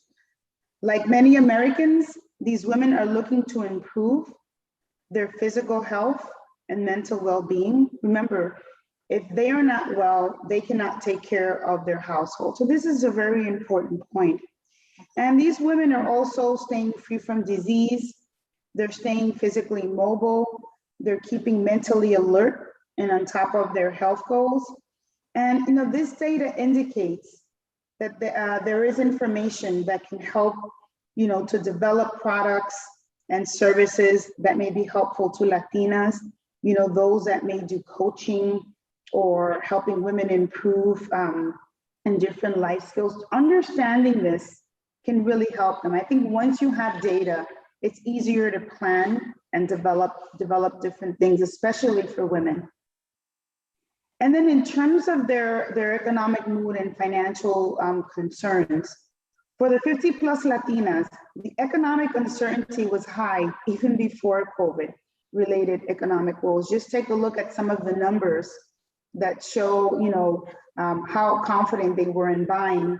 And then during COVID, how much it dropped to that 9%. And so financial planning is of interest, but many do not engage with professional services. And we know this, especially if we come from multi-generational homes, and some of our parents and grandparents kind of like live in the moment, and they're not planning and looking ahead, and they don't know how to ask for help. And sometimes they may feel that they don't need the help. And so these majority of women keep close tabs on their finances. More than 4 in 10 are interested in finance or learning about it. A lot of times they just don't know where to go. A lot of times there's also a language barrier, and they're not sure like which websites to go. And trust is also a very big thing in this space. Yet they're half as likely to have a retirement account. And I showed you this data, which tells you that they are living longer. So this is so important. Only 8% have worked with various types of financial advisors over the past year. So this shows another opportunity for financial services and educational opportunities to help women plan their retirement journey. And remember, when they plan, they're also planning, for their household and their loved ones. So a lot of the data that I've showed just paints the picture that, this is not an audience that is at home, that is doing nothing. They are active, they're out there in their community, they're spending, they are traveling, and they are contributing positively to the economy. So before I close, let me share some things that we're doing at AARP to debunk the misconceptions on aging. It is imperative that we correct damaging perceptions about what aging is in this country, and as we fight age discrimination. Every single day at AARP, we work to empower people to choose how they live as they age. A couple of years ago, we noticed in our brand team that when we wanted to find images in our community state teams, wanted to really find representation of different people, especially the multicultural audiences, we noticed that in Getty Images, there really wasn't representation for the 50 plus. And so the AARP team partnered with Getty Images to develop a Disrupt Aging collection. And when we did our analysis of stock images, it showed that while nearly half of the US adult population is over 50, only 15% of images at that time contained adults that were 50 plus. So, and the photos tended to exaggerate some stereotypical and outdated physical attributes. So in working with Getty Images to change this, the outcome is that the images now show people interacting with technology in the workplace, pursuing a variety of hobby and interests, because this is a very active age group, and representation matters, but we can't be the only ones doing the work. We have to work on this together collectively. AARP is also part of AIM, the Alliance for Inclusive and Multicultural Marketing, which is part of the ANA, and it champions inclusive marketing. Our CMO serves on one of the advisory boards, and just recently, we promoted our SVP, who was in multicultural leadership. She was promoted to a newly created department, the Office of Diversity, Equity, and Inclusion, of which I am a part of. And she is the new Chief Diversity Officer. Her name is Edna Kane Williams, whom I report to. And part of her work is to combat age discrimination by championing age inclusivity, along with her team's work to serve multicultural audiences and to work to address health and financial disparities. And so you can see at AARP every day we're doing different things, being innovators in aging, and really taking a pulse of what the 50 plus needs so we can help provide information, resources, and also partner with other third parties, different community partners. I mentioned Getty Images as one big example, but we're doing this every single day. And my hope is that after you've seen this presentation, you see this opportunity for the 50 plus audience in general, and are now more informed about the 50 plus Hispanic Latinos who are a growth segment and are making an impact in many important industries. Thank you so much, Yvette. I think, like you said, I think for myself, it was an aha moment in terms of all the data that you were able, to present and show in terms of why, this, demographics shouldn't be an afterthought or just a nice to have. Like you said, we're living longer, which is a beautiful thing, and they're working longer, so they have that buying power. So again, I think it's something that advertisers need to understand, that it's a demographic that should be included. They're just not grandmas and grandpas. They're a vital source to the U.S. economy. Absolutely, that's why we have to debunk those stereotypes, because they're active. They're not just at home with their grandkids. They are, and a lot of them, some of the data shows, a lot of them are working through their 70s. And a lot of it is due to the fact that they may not have enough in retirement. Yeah, and I think you hit it on the head when you mentioned that about retirement. I think that is one segment where, in general as a whole, I think not only the Latino population, but I think everyone just needs to kind of maybe focus a little bit more in terms of, on their future, on that retirement. So that's something where there is, a big opportunity there with the Hispanic population.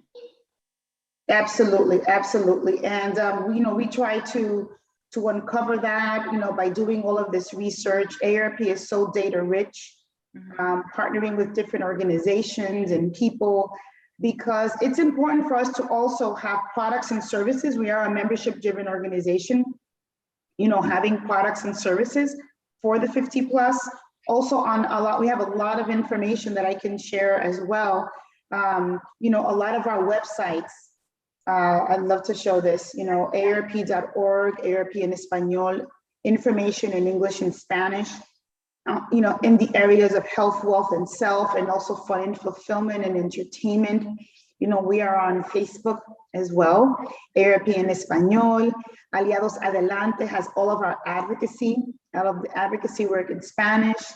Facebook, AARP also has a page, and we're also on Twitter. So it's important that people who want to find out more information, take a look at the things that we're doing. Our website just have us a wealth of information in both languages. And there's also, areas for you to put comments. And if anybody also wants to reach me, I can also, make the right connections. We have a whole team focused on the longevity economy, focused on age discrimination. We have our litigation lawyers fighting discrimination every single day. And so this is what we do. This is what we do, because we know it's important to give, our 50 plus community support. And then this last slide just has, some of the links to a lot of the research studies that I reference, and other things on how to plan your money. We have a retirement calculator. And all of this is on AARP.org and AARP.org/Espanol. So if anybody has any questions or wants to find information or want to share information with their different communities, we have a lot of information here. And also I'd be happy to connect with anyone who may want some support. Yeah, absolutely. And thank you so much for such an informative presentation. We also have the presentation available. If anybody would like to review it or needs any of that research to help fight their case in terms of why the 50 plus demographic should be included in any of their plans, please feel free, to reach out and let us know how we can help you. I am going to see, I think we have some questions. Let's see here. All right. I have a question. Did AARP use any agencies in their work to create their Hispanic marketing tools? Yes. So our current agency of record is República Havas, and we work with MediaCom to do our media. So those are the two current agencies of record who are doing our work. We also have a lot of partners. When we do the research, we make sure that we have researchers that can also do a lot of our Hispanic marketing. There are just a lot of different partners within AARP, but yes, we do make sure that we work with organizations who really understand the market and understand the consumers. Perfect. Yes, it was MediaCom and República Havas was the other agency that Yvette mentioned that they work with. I'm not sure. Is there any other questions?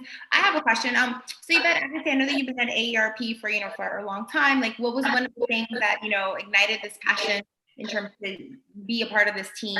And I've seen you grow so much within the company and this, inclusion, and which is a beautiful thing that AARP is doing. Well, what drove me to AARP was the social mission aspect. I'm a marketer at heart. It's what I've done my entire career, but I wanted to give back. This was an opportunity for me to really give back and give my Latino community information. And I didn't have to sell them anything because I work for the non-for-profit side. And the passion is ignited because I call it heart work. What I do is everything that I do impacts a life in a very positive way in the area of salud, dinero y amor, whether it be by speaking here today, by putting something out on Facebook, by doing a TV commercial, by our wonderful state teams putting out information that we have out there, for the community, our partnership with so many social mission organizations, Hispanic Federation, the National Hispanic Council on Aging, the Hispanic Heritage Foundation, LULAC. There's just so many organizations, and we're doing the same thing. We're helping people, providing information to the community. AARP, we are the largest lobbyist organization as well. So we're out there fighting for the rights of Latinos. And, through our foundation, our litigation lawyers really looking at cases and defending. So what drove me to do this work is really the hard work, and that I can finally give back to the Latino community and do it full time.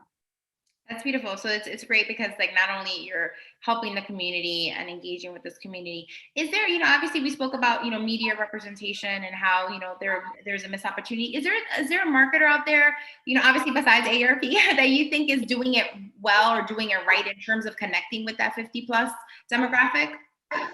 I'll tell you, I always look at Target. I think Target is a gold standard because they do understand that the general market includes multicultural audiences, and they go out and they do it as such. You go into the store and you feel represented. You see the ads in English and in Spanish, and you feel represented. I just feel that they have a good pulse. I've seen a lot of Ford ads as well. There's a lot of car companies out there that really lead with cultural insights. They really understand what's important.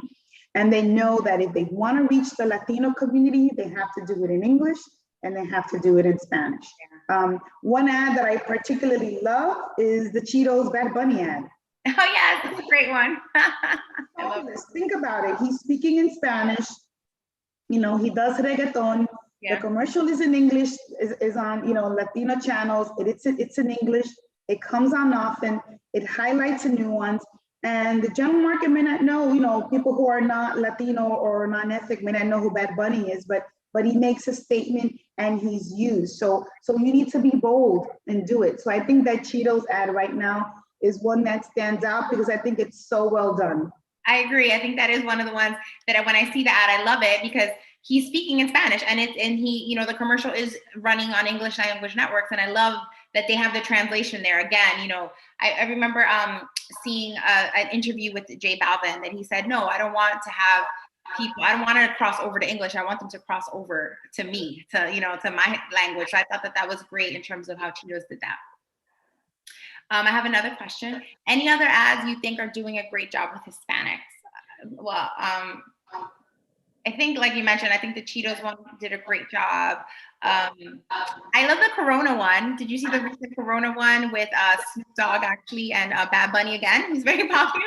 Yes. So that was another one that I think that they did a great job in terms of not only, targeting the Hispanic community, but also, kind of targeting the African-American mainstream, community as well. Yeah, another one that I saw, I think this morning, was the Luis Fonsi one. And I think it's Ford. I hope I'm not messing up the brand. But Luis Fonsi, Despacito, because whoever doesn't know the song Despacito must be living under a rock. Yes, I agree. but that they used him, and it's such a cool ad, and just because and it also shows the power of YouTube, right? And videos, how many times that video was viewed. It broke all kinds of records. Yet he is on mainstream TV. in prime time, and there is a response. So we need to start doing more of that, and being bold about it. Bring it to your team and say, we need to lead with insights, and also understanding this digital, social, mobile, the power of all of these mediums. And that's, how responsive, besides, the downloads and whatnot, but video also helped what happened with that song. Absolutely. And then just talking about that, another one that I think does a great job is the Modelo ads as well, when they talk about, being bold and, and being a part of the crowd. So I think they do a great job when they're focusing on Hispanic, whether I remember the DJ one that they did, that she was a police officer and she decided to, go and follow her being a DJ, and she's one of the top DJs now. So I think that's incredible in terms of those showcases that they do as well. And it's just doing that, making sure that you're connecting with the community in an authentic way. I think that speaks highly and builds that trust that you mentioned in terms of the Hispanic community that we need to try to work. Absolutely, and I have to toot my own horn. AARP is really come along in terms of making sure that, like, for example, when the coronavirus hit, we were supposed to launch a new campaign. And I'm speaking about this because the results were pretty wonderful. And so we launched a coronavirus campaign, really educating Latinos and providing them services. And, we had an English language website on coronavirus. I would say it took a week to get something very similar for the Latino community. There was a talking head commercial in English and Spanish, and the one in English was done by our CEO, Joanne Jenkins. Mm-hmm. And I had the honor and pleasure of being the voice for the Latino community. And, it was a simple message talking about coronavirus and providing people with resources. And it won multiple awards last year. We didn't do it for the awards, we did it for the information. Because if you ask me, what I do is I provide information and resources to empower my Latino community to live as they age. So I think we really find what the Latinos need. We lead with cultural relevance, and we get the information out. And we did that so quickly with a brand new agency. As I mentioned, it was República Havas. And it was a campaign that was done in a couple of months, but the purpose was to get it out and get the information out there. So I have to mention that, because this type of work really impacted lives during the coronavirus pandemic. And that's incredible that AARP is doing that. Like you mentioned, it's just that connection and empowering the community, informing the community, especially through the pillars that you mentioned, salud, dinero, y amor, which is incredible. Yeah. I don't know if anyone has any additional questions. Me and Yvette can keep talking about this all the time.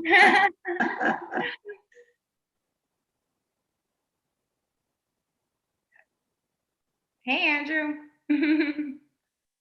I think you're on mute, Andrew. Oh, you are. Yeah, Andrew's on mute. You're on mute. So. You're on mute, Andrew. Yeah. Oh, you're on mute. Thanks, Yvette. I was like, thank God. It's so nice to see you. And it's like, I can't wait to see you in person as well, too. I know next week we'll have to catch up, and for sure. But thanks so much for joining us. I appreciate it. My pleasure. Thank you so much. As you can see, I have a lot of passion for this work. Always. And thank you so much, Andrew, for the opportunity.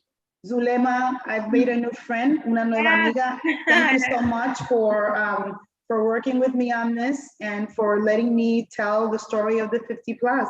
Which is an incredible story. Thanks, guys. Thank you. Appreciate it. So now I want to welcome to the stage Rogelio Magaña Shoemaker, the Director of Marketing and Advertising at Burger King. So excited to have Rogelio on with us here. And I think we're both speaking from the wonderful world of South Florida. I joked earlier with Rogelio because he's living in my old building in downtown Miami. So I'm like, God, I wish I was younger sometimes, but now I'm in wonderful, community with a kid. So you grow up and you move on. But thanks so much again, Rogelio, for joining us. As we spoke earlier, like when we first started getting to know each other, we were talking about Burger King's, customer journey for Hispanics. And, I thought that was pretty cool and interesting. Was that when our conversation pivoted to like how Burger King had its own journey, right, of understanding the Hispanic consumer. And I was just wondering if you can take us through maybe the process on what that journey has been like for you as a brand marketer, but which is nice to see that you are, Mexican American and being in Burger King in this position, and maybe at your own personal kind of take on it, Yeah, makes total sense. And thank you, Andrew, for having me here. I apologize in advance for my voice and it's a little raspy. So I think I have a cold. I hope it's only a cold. But no, it was a great presentation from the folks at AARP, and the whole thing was really, really good. So yeah, look, we've gone through a interesting journey, and I know AARP, Pepsi mentioned their own journey, but I think what internally has happened and what we've realized over the course of many, many years was that it's not only about paying lip service to serving the Latino community, right, or the Latinx community. It is really about how do you build an infrastructure and support structures and teams and things that that will resonate and be part of the team for a longer period of time than just a one-off thing, right? And so we started off at a really early stage, really, really basic level, like I think many other folks and brands and peers of mine had started with, but literally just translating spots that we did into Spanish, basic translation, basic stuff, right? And then we were like, okay, that's great, basic first step, but I think we need to go deeper. And then we said, okay, let's film ads in Spanish, in English and in Spanish, using Spanish-speaking actors or Spanish-speaking people that could really transmit both the accent and the nuances and everything. That was step number 2. Again, incredibly basic, right? Because as all of us have known through all the panelists, the Latinx community is so much more than just Spanish, and it's so much more than just translating a basic ad into Spanish. And so through this process and this introspection, we've noticed that, okay, there's a couple of things. One, as I said, you need internal support structures that manage the right way through the right process, this multicultural element, and that know and understand that Latino culture is not culture that is just a Spanish-speaking culture. It is that much more, that encompasses, I don't know how many countries, how many different accents, how many different nuances, histories, and even different languages. So that's number 1. I think number 2 is really making sure that within not only your support system internally is robust enough, but also externally, right? And I think in our AARP panel, there were some really good questions on who were your agencies that are helping you with this. And I think you need experts. We all need experts that understand that understand how the community is growing, why, where it's growing, what are they doing, what are preferences, tastes. Because as we said before, it's very different from a Mexican who grew up in Mexico like myself for most of his life to a Mexican who was born in the US, but comes from Mexican descent and has Mexican family. Like, those two are very different. They're just different people with different experiences and different expectations for the brand, for the product, for how you talk to them, for how you storytell. So I think that's a very long-winded answer to You took all my topics, right? I was going to ask you. Well, we can expand on those. That's great. No, because I think it's interesting too that when I mentioned we both live in Miami, you being Mexican, second, I guess, first generation, not even really. I mean, you were born in Mexico, raised there, coming over, and you're working for a big corporation in South Florida, where and you're living right in the middle of Argentinians, Brazilians, and you've worked with Brazilians. I know CMO was Brazilian before, but and you're experiencing this culture firsthand, and you're taking your own experiences in some ways, right? Of just understanding what the subcultures are, for you to kind of message in the authentic way, right? At the end of the day to this audience. But just kind of looking at my notes too, because we're hitting on everything. And I think, but what was true was you did the English ad, you're experimenting with the Spanish ad, and it's like, it was great to see Burger King come out and do digital, because we're always wondering, it's like, okay, so finally that they're there and they're starting to do some foot traffic studies with people like us and I'm sure other media companies, but it's just like, okay, great. Now what's next? It's like, okay, you started the conversation, but again, I think you're doing other cool things that maybe might not have been strategically for Hispanics, but on that global level, and I'm going probably with this with the whole Stevenage thing. I thought, that was so huge, and the halo effect of that, getting all sorts of different impacts, having different impacts on different population segments that are really into football or soccer. I thought, maybe that wasn't intentional or unintentional, but like the fact that you've won a Grand Prix in both like the direct and social influencer categories at Cannes with something like this big, and it just took a life of its own. So can you maybe explain a little bit how that was kind of, created in-house, and then and do you have plans for that in the future? I think everyone should know about it. I think it's just brilliant. Thank you, Andrew. Yeah, I think before we go to answer your last question on Stevenage, sure.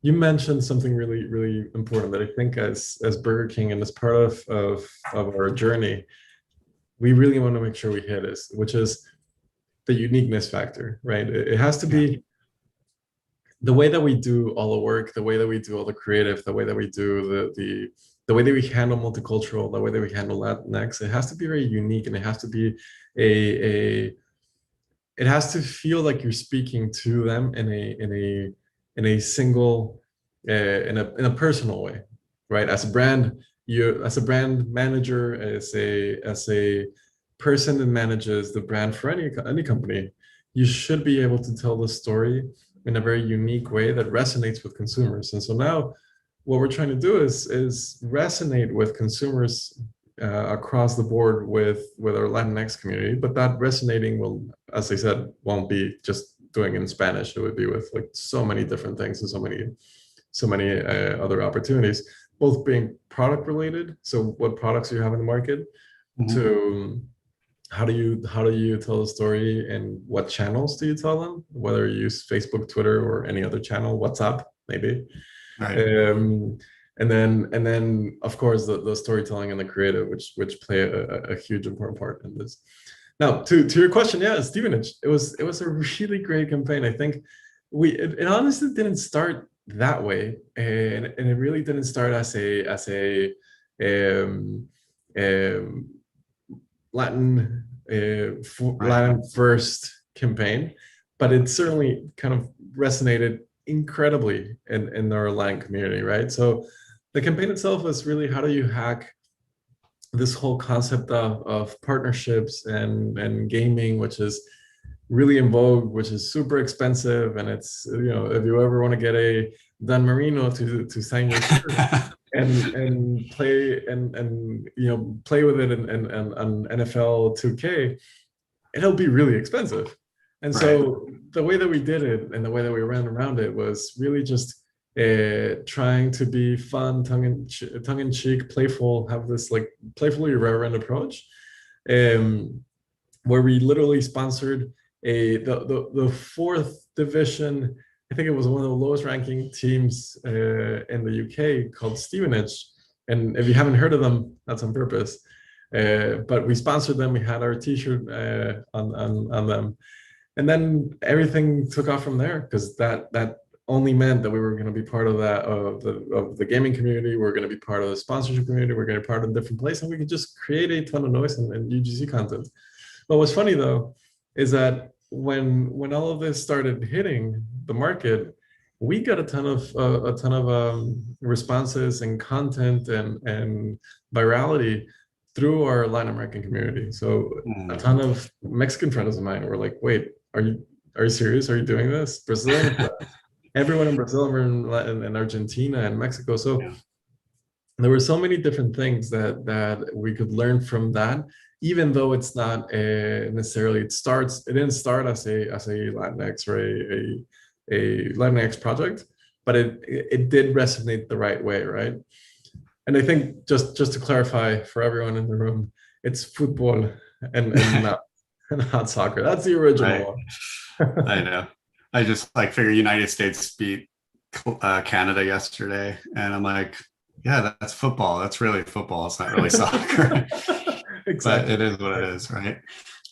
It's interesting, and it's funny. So like that takes care of like the sports pillar, and we're kind of going back a little bit to some of the conversations earlier about the multicultural space and the focus in on those four pillars, which make up, food, music, family, and tradition. I think like SB was kind of, talking about some of these. Are you, I guess I know, are you kind of moving out into and exploring into these other pillars other than sports? That do you see what the future might be there, and using some of those, because Burger King is a restaurant and it's food based, obviously, but just curious to see if you have any plans on touching those other pillars, and I guess really 100%. I think we have some really interesting examples where those four pillars can come to life, right? I mean, yes, we did the football campaign with Stevenage, which was super relevant, really cool, really fun and engaging. Then I think it was, I want to say 2019 that we launched our first approach into tacos nationally. It was, I think, a $1 taco. So yeah, being a food company and a food first company, it has to be really important the way that you position not only value, not only convenience, not only everything else, but also the quality and the type of food that you put out to your guests or into your consumers is incredibly important, right? And it has to resonate with different audiences. We've seen McDonald's, for example, resonate this with the with the BTS campaign, where they brought in very specific audience specific sauces for that campaign. So yes, I think to your point, the pillar of food is really important, especially because we're a restaurant company. The pillar of sports is incredibly important as well. And I think that unfortunately, the pillar of music hasn't been one that we've touched on often, but it is one that we're starting and beginning to look at, and hopefully in a couple of months or soon, you will see different approaches to what we think about music and how music can be interpreted in our strategy.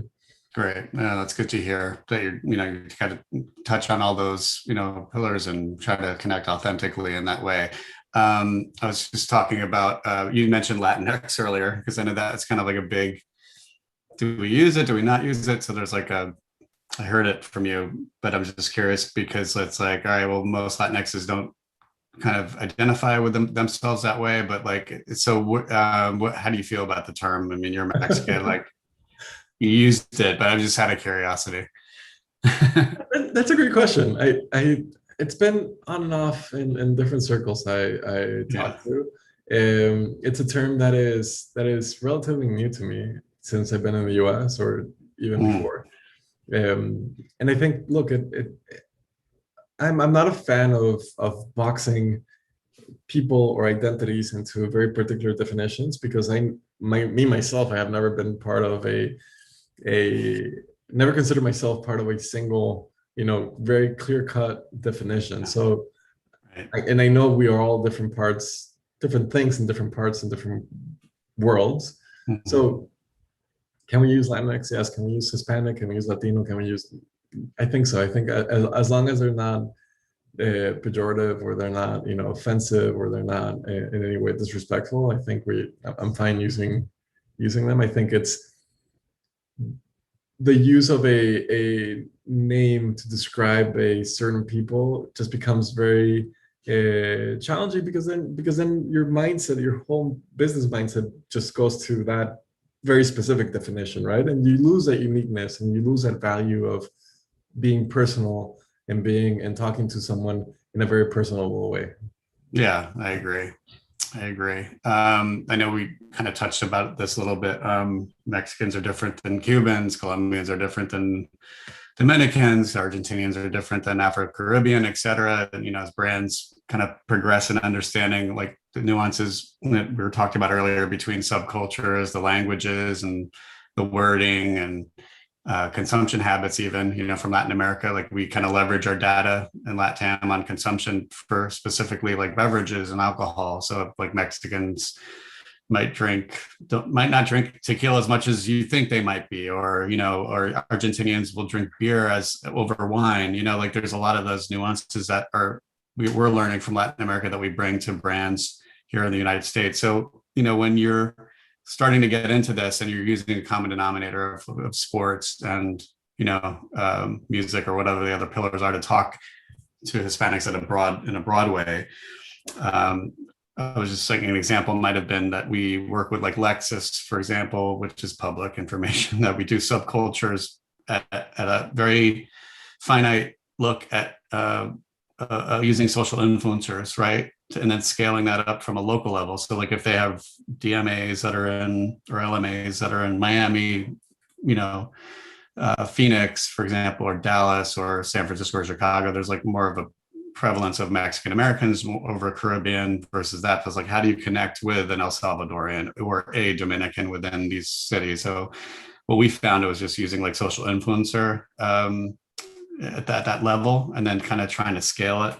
It's been working well for them. I was thinking like, is that something you might do, I guess, if you start looking micro? I think SB was talking about that at one point. It's like, how low can you go and spend money, but you need to authentically connect at that level as well. So there are things you might kind of look at now in the future, or 100%. I think there's things that we're looking at today and that we're looking at for the future. I think it's interesting. So every time I'm in the US, they're like, oh, well, I have a really good example of how like nuanced this all is. But every time I'm in the US, people ask me, oh, like, oh, are you celebrating Cinco de Mayo?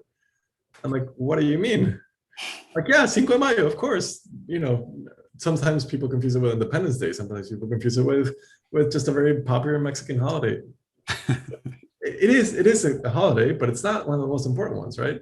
And so, at least for Mexicans in Mexico, that's not necessarily such a big thing as it is in the US.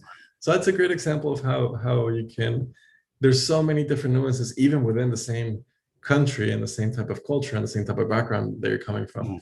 To your question though, the way that we see it is in layers, right? I think it's almost like a funnel. There's things that resonate across the community at large.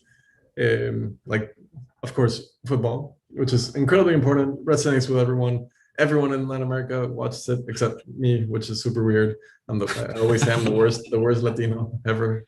So I'm not interested in it, but it is what it is. And so that was one thing, right? I think food, the concept of family. So there's like different topics and concepts and things that resonate across everyone. But then as you go levels deeper, it depends really on the product and the strategy you're trying to take, right? And so for us, who have a big footprint, not only in the US, we have more than 7,000 restaurants in the US, we have hundreds of thousands of restaurants in Latin America. It really depends on what you're selling, how you're trying to sell it, and what area you're focusing into, right? So if your company is based in Chicago, yes, that will be very different communication than what you'll do in Florida, because in Florida, you may not have as much, you might have more Cubans or Venezuelans or Colombians or Brazilians than you have Mexicans. Right. Yeah, it's interesting because like if you think of it's all macro versus micro, it's like, do you really need to connect from a Burger King level down at that cultural specific level when you find the common denominator? And I think you do. I think you brought in a really good point of like using influencers. We call them like micro influencers. Yeah. Because those are folks that are not necessarily super exorbitantly expensive like your major influencers that you're talking about, but they're people who know how to connect to those communities in a very unique and authentic way, like going back to the authenticity of it. And so if you can find it in a way that is replicable across different communities, those micro influencers can help you organically achieve what you're trying to achieve, right? And build the memory structures for your brand into talking to that community. What you also don't want to do, and I think what I've seen many folks do, is when you're managing a brand, you're managing a tone of voice, you're managing a persona, you're making sure that brand resonates and sounds the same way in every single touch point, in every single channel, in every single way. Oftentimes many can fall into this dilemma when they translate to multicultural or Latino communities or anyone else. The brand kind of might just fall along or not be as clear cut as it was before, right? And I think what's important, it's a major responsibility of people who manage brands and brand marketers, is to make sure that even though you're touching different communities and you're trying to resonate with those communities, you want to make sure you stay true and authentic to who the brand is, right? So for example, Burger King being very tongue-in-cheek, a very fun, welcoming, and just a fun, welcoming brand. We want to make sure that resonates if you're speaking in Spanish or English or Russian or Mandarin or whatever language you're using, right? True. That's very true. I'm just trying to think. I think we covered a lot in our conversation. I guess that with future, in terms of like, commitments or plans to work with minority-owned companies, or with like brands coming out and doubling down investments like against African American and seeing that those commitments is Burger King, have any plans to do that? And I know you work with a really good agency that has a great multicultural team. Can you just talk a little bit about that, maybe?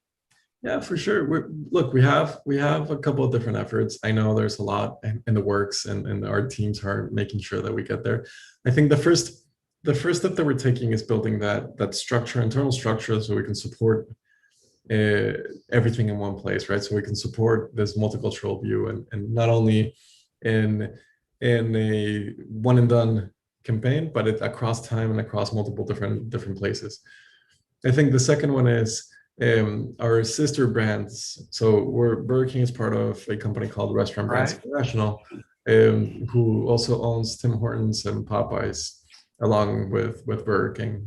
Right. And our sister brands are making more transparent. They're starting to make more transparent the D&I mix of marketing in general, right? Be it media or casting or customers, or the agencies that we use. I think we're all trying to move there. I think there's just different stages in the brand's life and the company's life that we're in, that we need to figure out how to do it in the best way. But I think overall, though, what is, I would say, beautiful about all this is that we recognize there's a need. We recognize that many of the brands are not necessarily where they should be, and that we need to move forward, and that we need to do it at a quicker pace. Good. No, it's great to hear. Especially like seeing an ad. I was surprised, Spanish and Popeye. So that was really cool to see that. Most recently, that's still running now. So yeah, thanks so much, Rogelio. I'm going to take some questions now. I think we're kind of close, but I think we hit on all points. But there was a question coming in from an attendee saying, is Latinx, back on that one again, used outside of the US? It reminds me of how Black and African American are used interchangeably and based on whatever the term of choice is for that individual. That's an interesting question. Again, it's just like, I don't think it's used personally outside of here. I haven't seen it. We deal with Latin America pretty often. So I don't know. What do you say about that? No, I agree with you, Andrew. I haven't seen it outside of Latin, outside of the U.S. I would say. Right. It's not necessarily a term that I've heard, but I agree with the second part of the question, which is it does seem a little bit interchangeable between all the other different terms that are out there. Yeah, BIPOC. Like I just never. And unfortunately, I probably should have known what that meant, but until most recently, it's been in all the trade publications, and it's like, you go look back at it, and you're like, oh, where did this term come from? 2013. It just shows just like the progression of where we are, right? In terms of like what terminology we're using right now. So, but anyway, I know we're a little early. There's any more questions out there for Rogelio? Let's see, we answered one question, it's open. The only thing I would add, Andrew, to this is, I would say, like, look, as professionals in the marketing industry, don't be afraid to be where wherever you're at this life cycle, right? I think we're all learning, we're all putting part of this, but be afraid of just doing a one and done and walking away, or just be afraid of putting the check mark and turning your back on it. I think it has to be, go through the process, but go through a process in a way that you can set up systems that can really live past whatever you're doing, whatever anyone is doing, and be a thing for the next 10, 20, 30 years for your brand. Right, I agree. And I think, look, the story we've been telling people from our kind of lens, and when we talk to a lot of new brands, Mel had mentioned a lot of brands that have been coming out of the woodwork, so we've never worked with before. It's just been crazy busy for us, which is a good thing. But it's just like telling the story authentically first, instead of just doing something where you're going to try to look at our return on investment very quickly. What we found is that, telling a story authentically, connecting in a way from a long form content first, and then going down the funnel afterwards. So you have to really buy that trust. And I think, being gringo myself, growing up in Miami and being kind of like welcomed into the group in that sense, being Jewish in a way, but I see that it's the authenticity.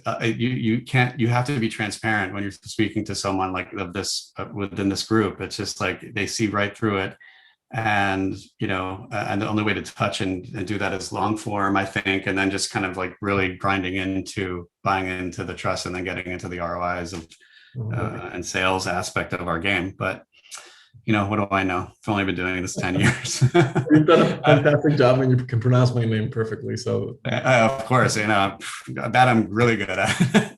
And I learned the bad words first, but I'm not going to go there. I have a couple more questions. What is Burger King's goal in embedding themselves within the fabric of the Hispanic community, specifically as it relates to reaching bicultural Hispanics outside of the tried and true Spanish language partners and across all media channels? That's interesting, because a lot of brands come to us in the past and just want to do Spanish language only, and we tell them, you're doing mobile, you should be really thinking about a second generation, third generation, where they over-index and try to speak both English and Spanish and see what works. I don't know how you feel about that. At home we speak Spanglish, and I think exactly. the little one is going to speak more Spanglish than anything else. But yes, I agree. No, I think that's a great question. That's a question that we're trying to answer, right? That's where we're at a stage where internally and externally, with our agency partners and with everyone else, we're trying to figure out what is the best structure that can help us answer those type of questions. Right. So more to come on that, but that's actually the type of questions that we're asking ourselves, and that we're trying to figure out. Great. I think we touched on this as does RBI. Oh, well, maybe it's as a whole. Does RBI support minority ownership? Yes. Different, and it's a little bit more nuanced with different shades and different colors, but yes, in general, we do support minority. Good to know. And then someone asked Rogelio, do you have a favorite Liga, a Mexican team? But you're not a soccer fan or football fan, I should say. I'm not a football fan, but I did grow up in my house with my dad being a fan of Cruz Azul. So I know they won. I only know they won this year. He's right. a man, but that's it. I only support him because same here. And there's someone asked, is any kin to Rogelio de la Vega, which is pretty fun. No, that's not the. Not that I know of. I know a few Rogelios, but no, not him. Great. Okay. Well, I think we answered all the questions. Oh wait, one more. Oh no. Okay, that was it. All right. Well, Rogelio, thank you so much. It was great getting to know you this past week, and I appreciate you coming aboard and sharing this information. Hopefully we can do this again real soon. I think it's an important topic. We're happy to be thought leaders in the space and bringing, the information to the public, and, especially this time now, really important. So again, thank you again. So I just want to thank everybody at Brand Innovators. We just hope you all will join Brand Innovators tomorrow, which is Tuesday, July 20th, for the Marketing to the LGBTQ Plus Community Summit at 12 p.m. Eastern Standard Time, where we will be joined by marketing leaders from Mars Wrigley, Orbit, and Cheap Tickets, GoDaddy, GSK, Citi, Danone, North America, and many more. That's a big one. So LGBTQ. And thank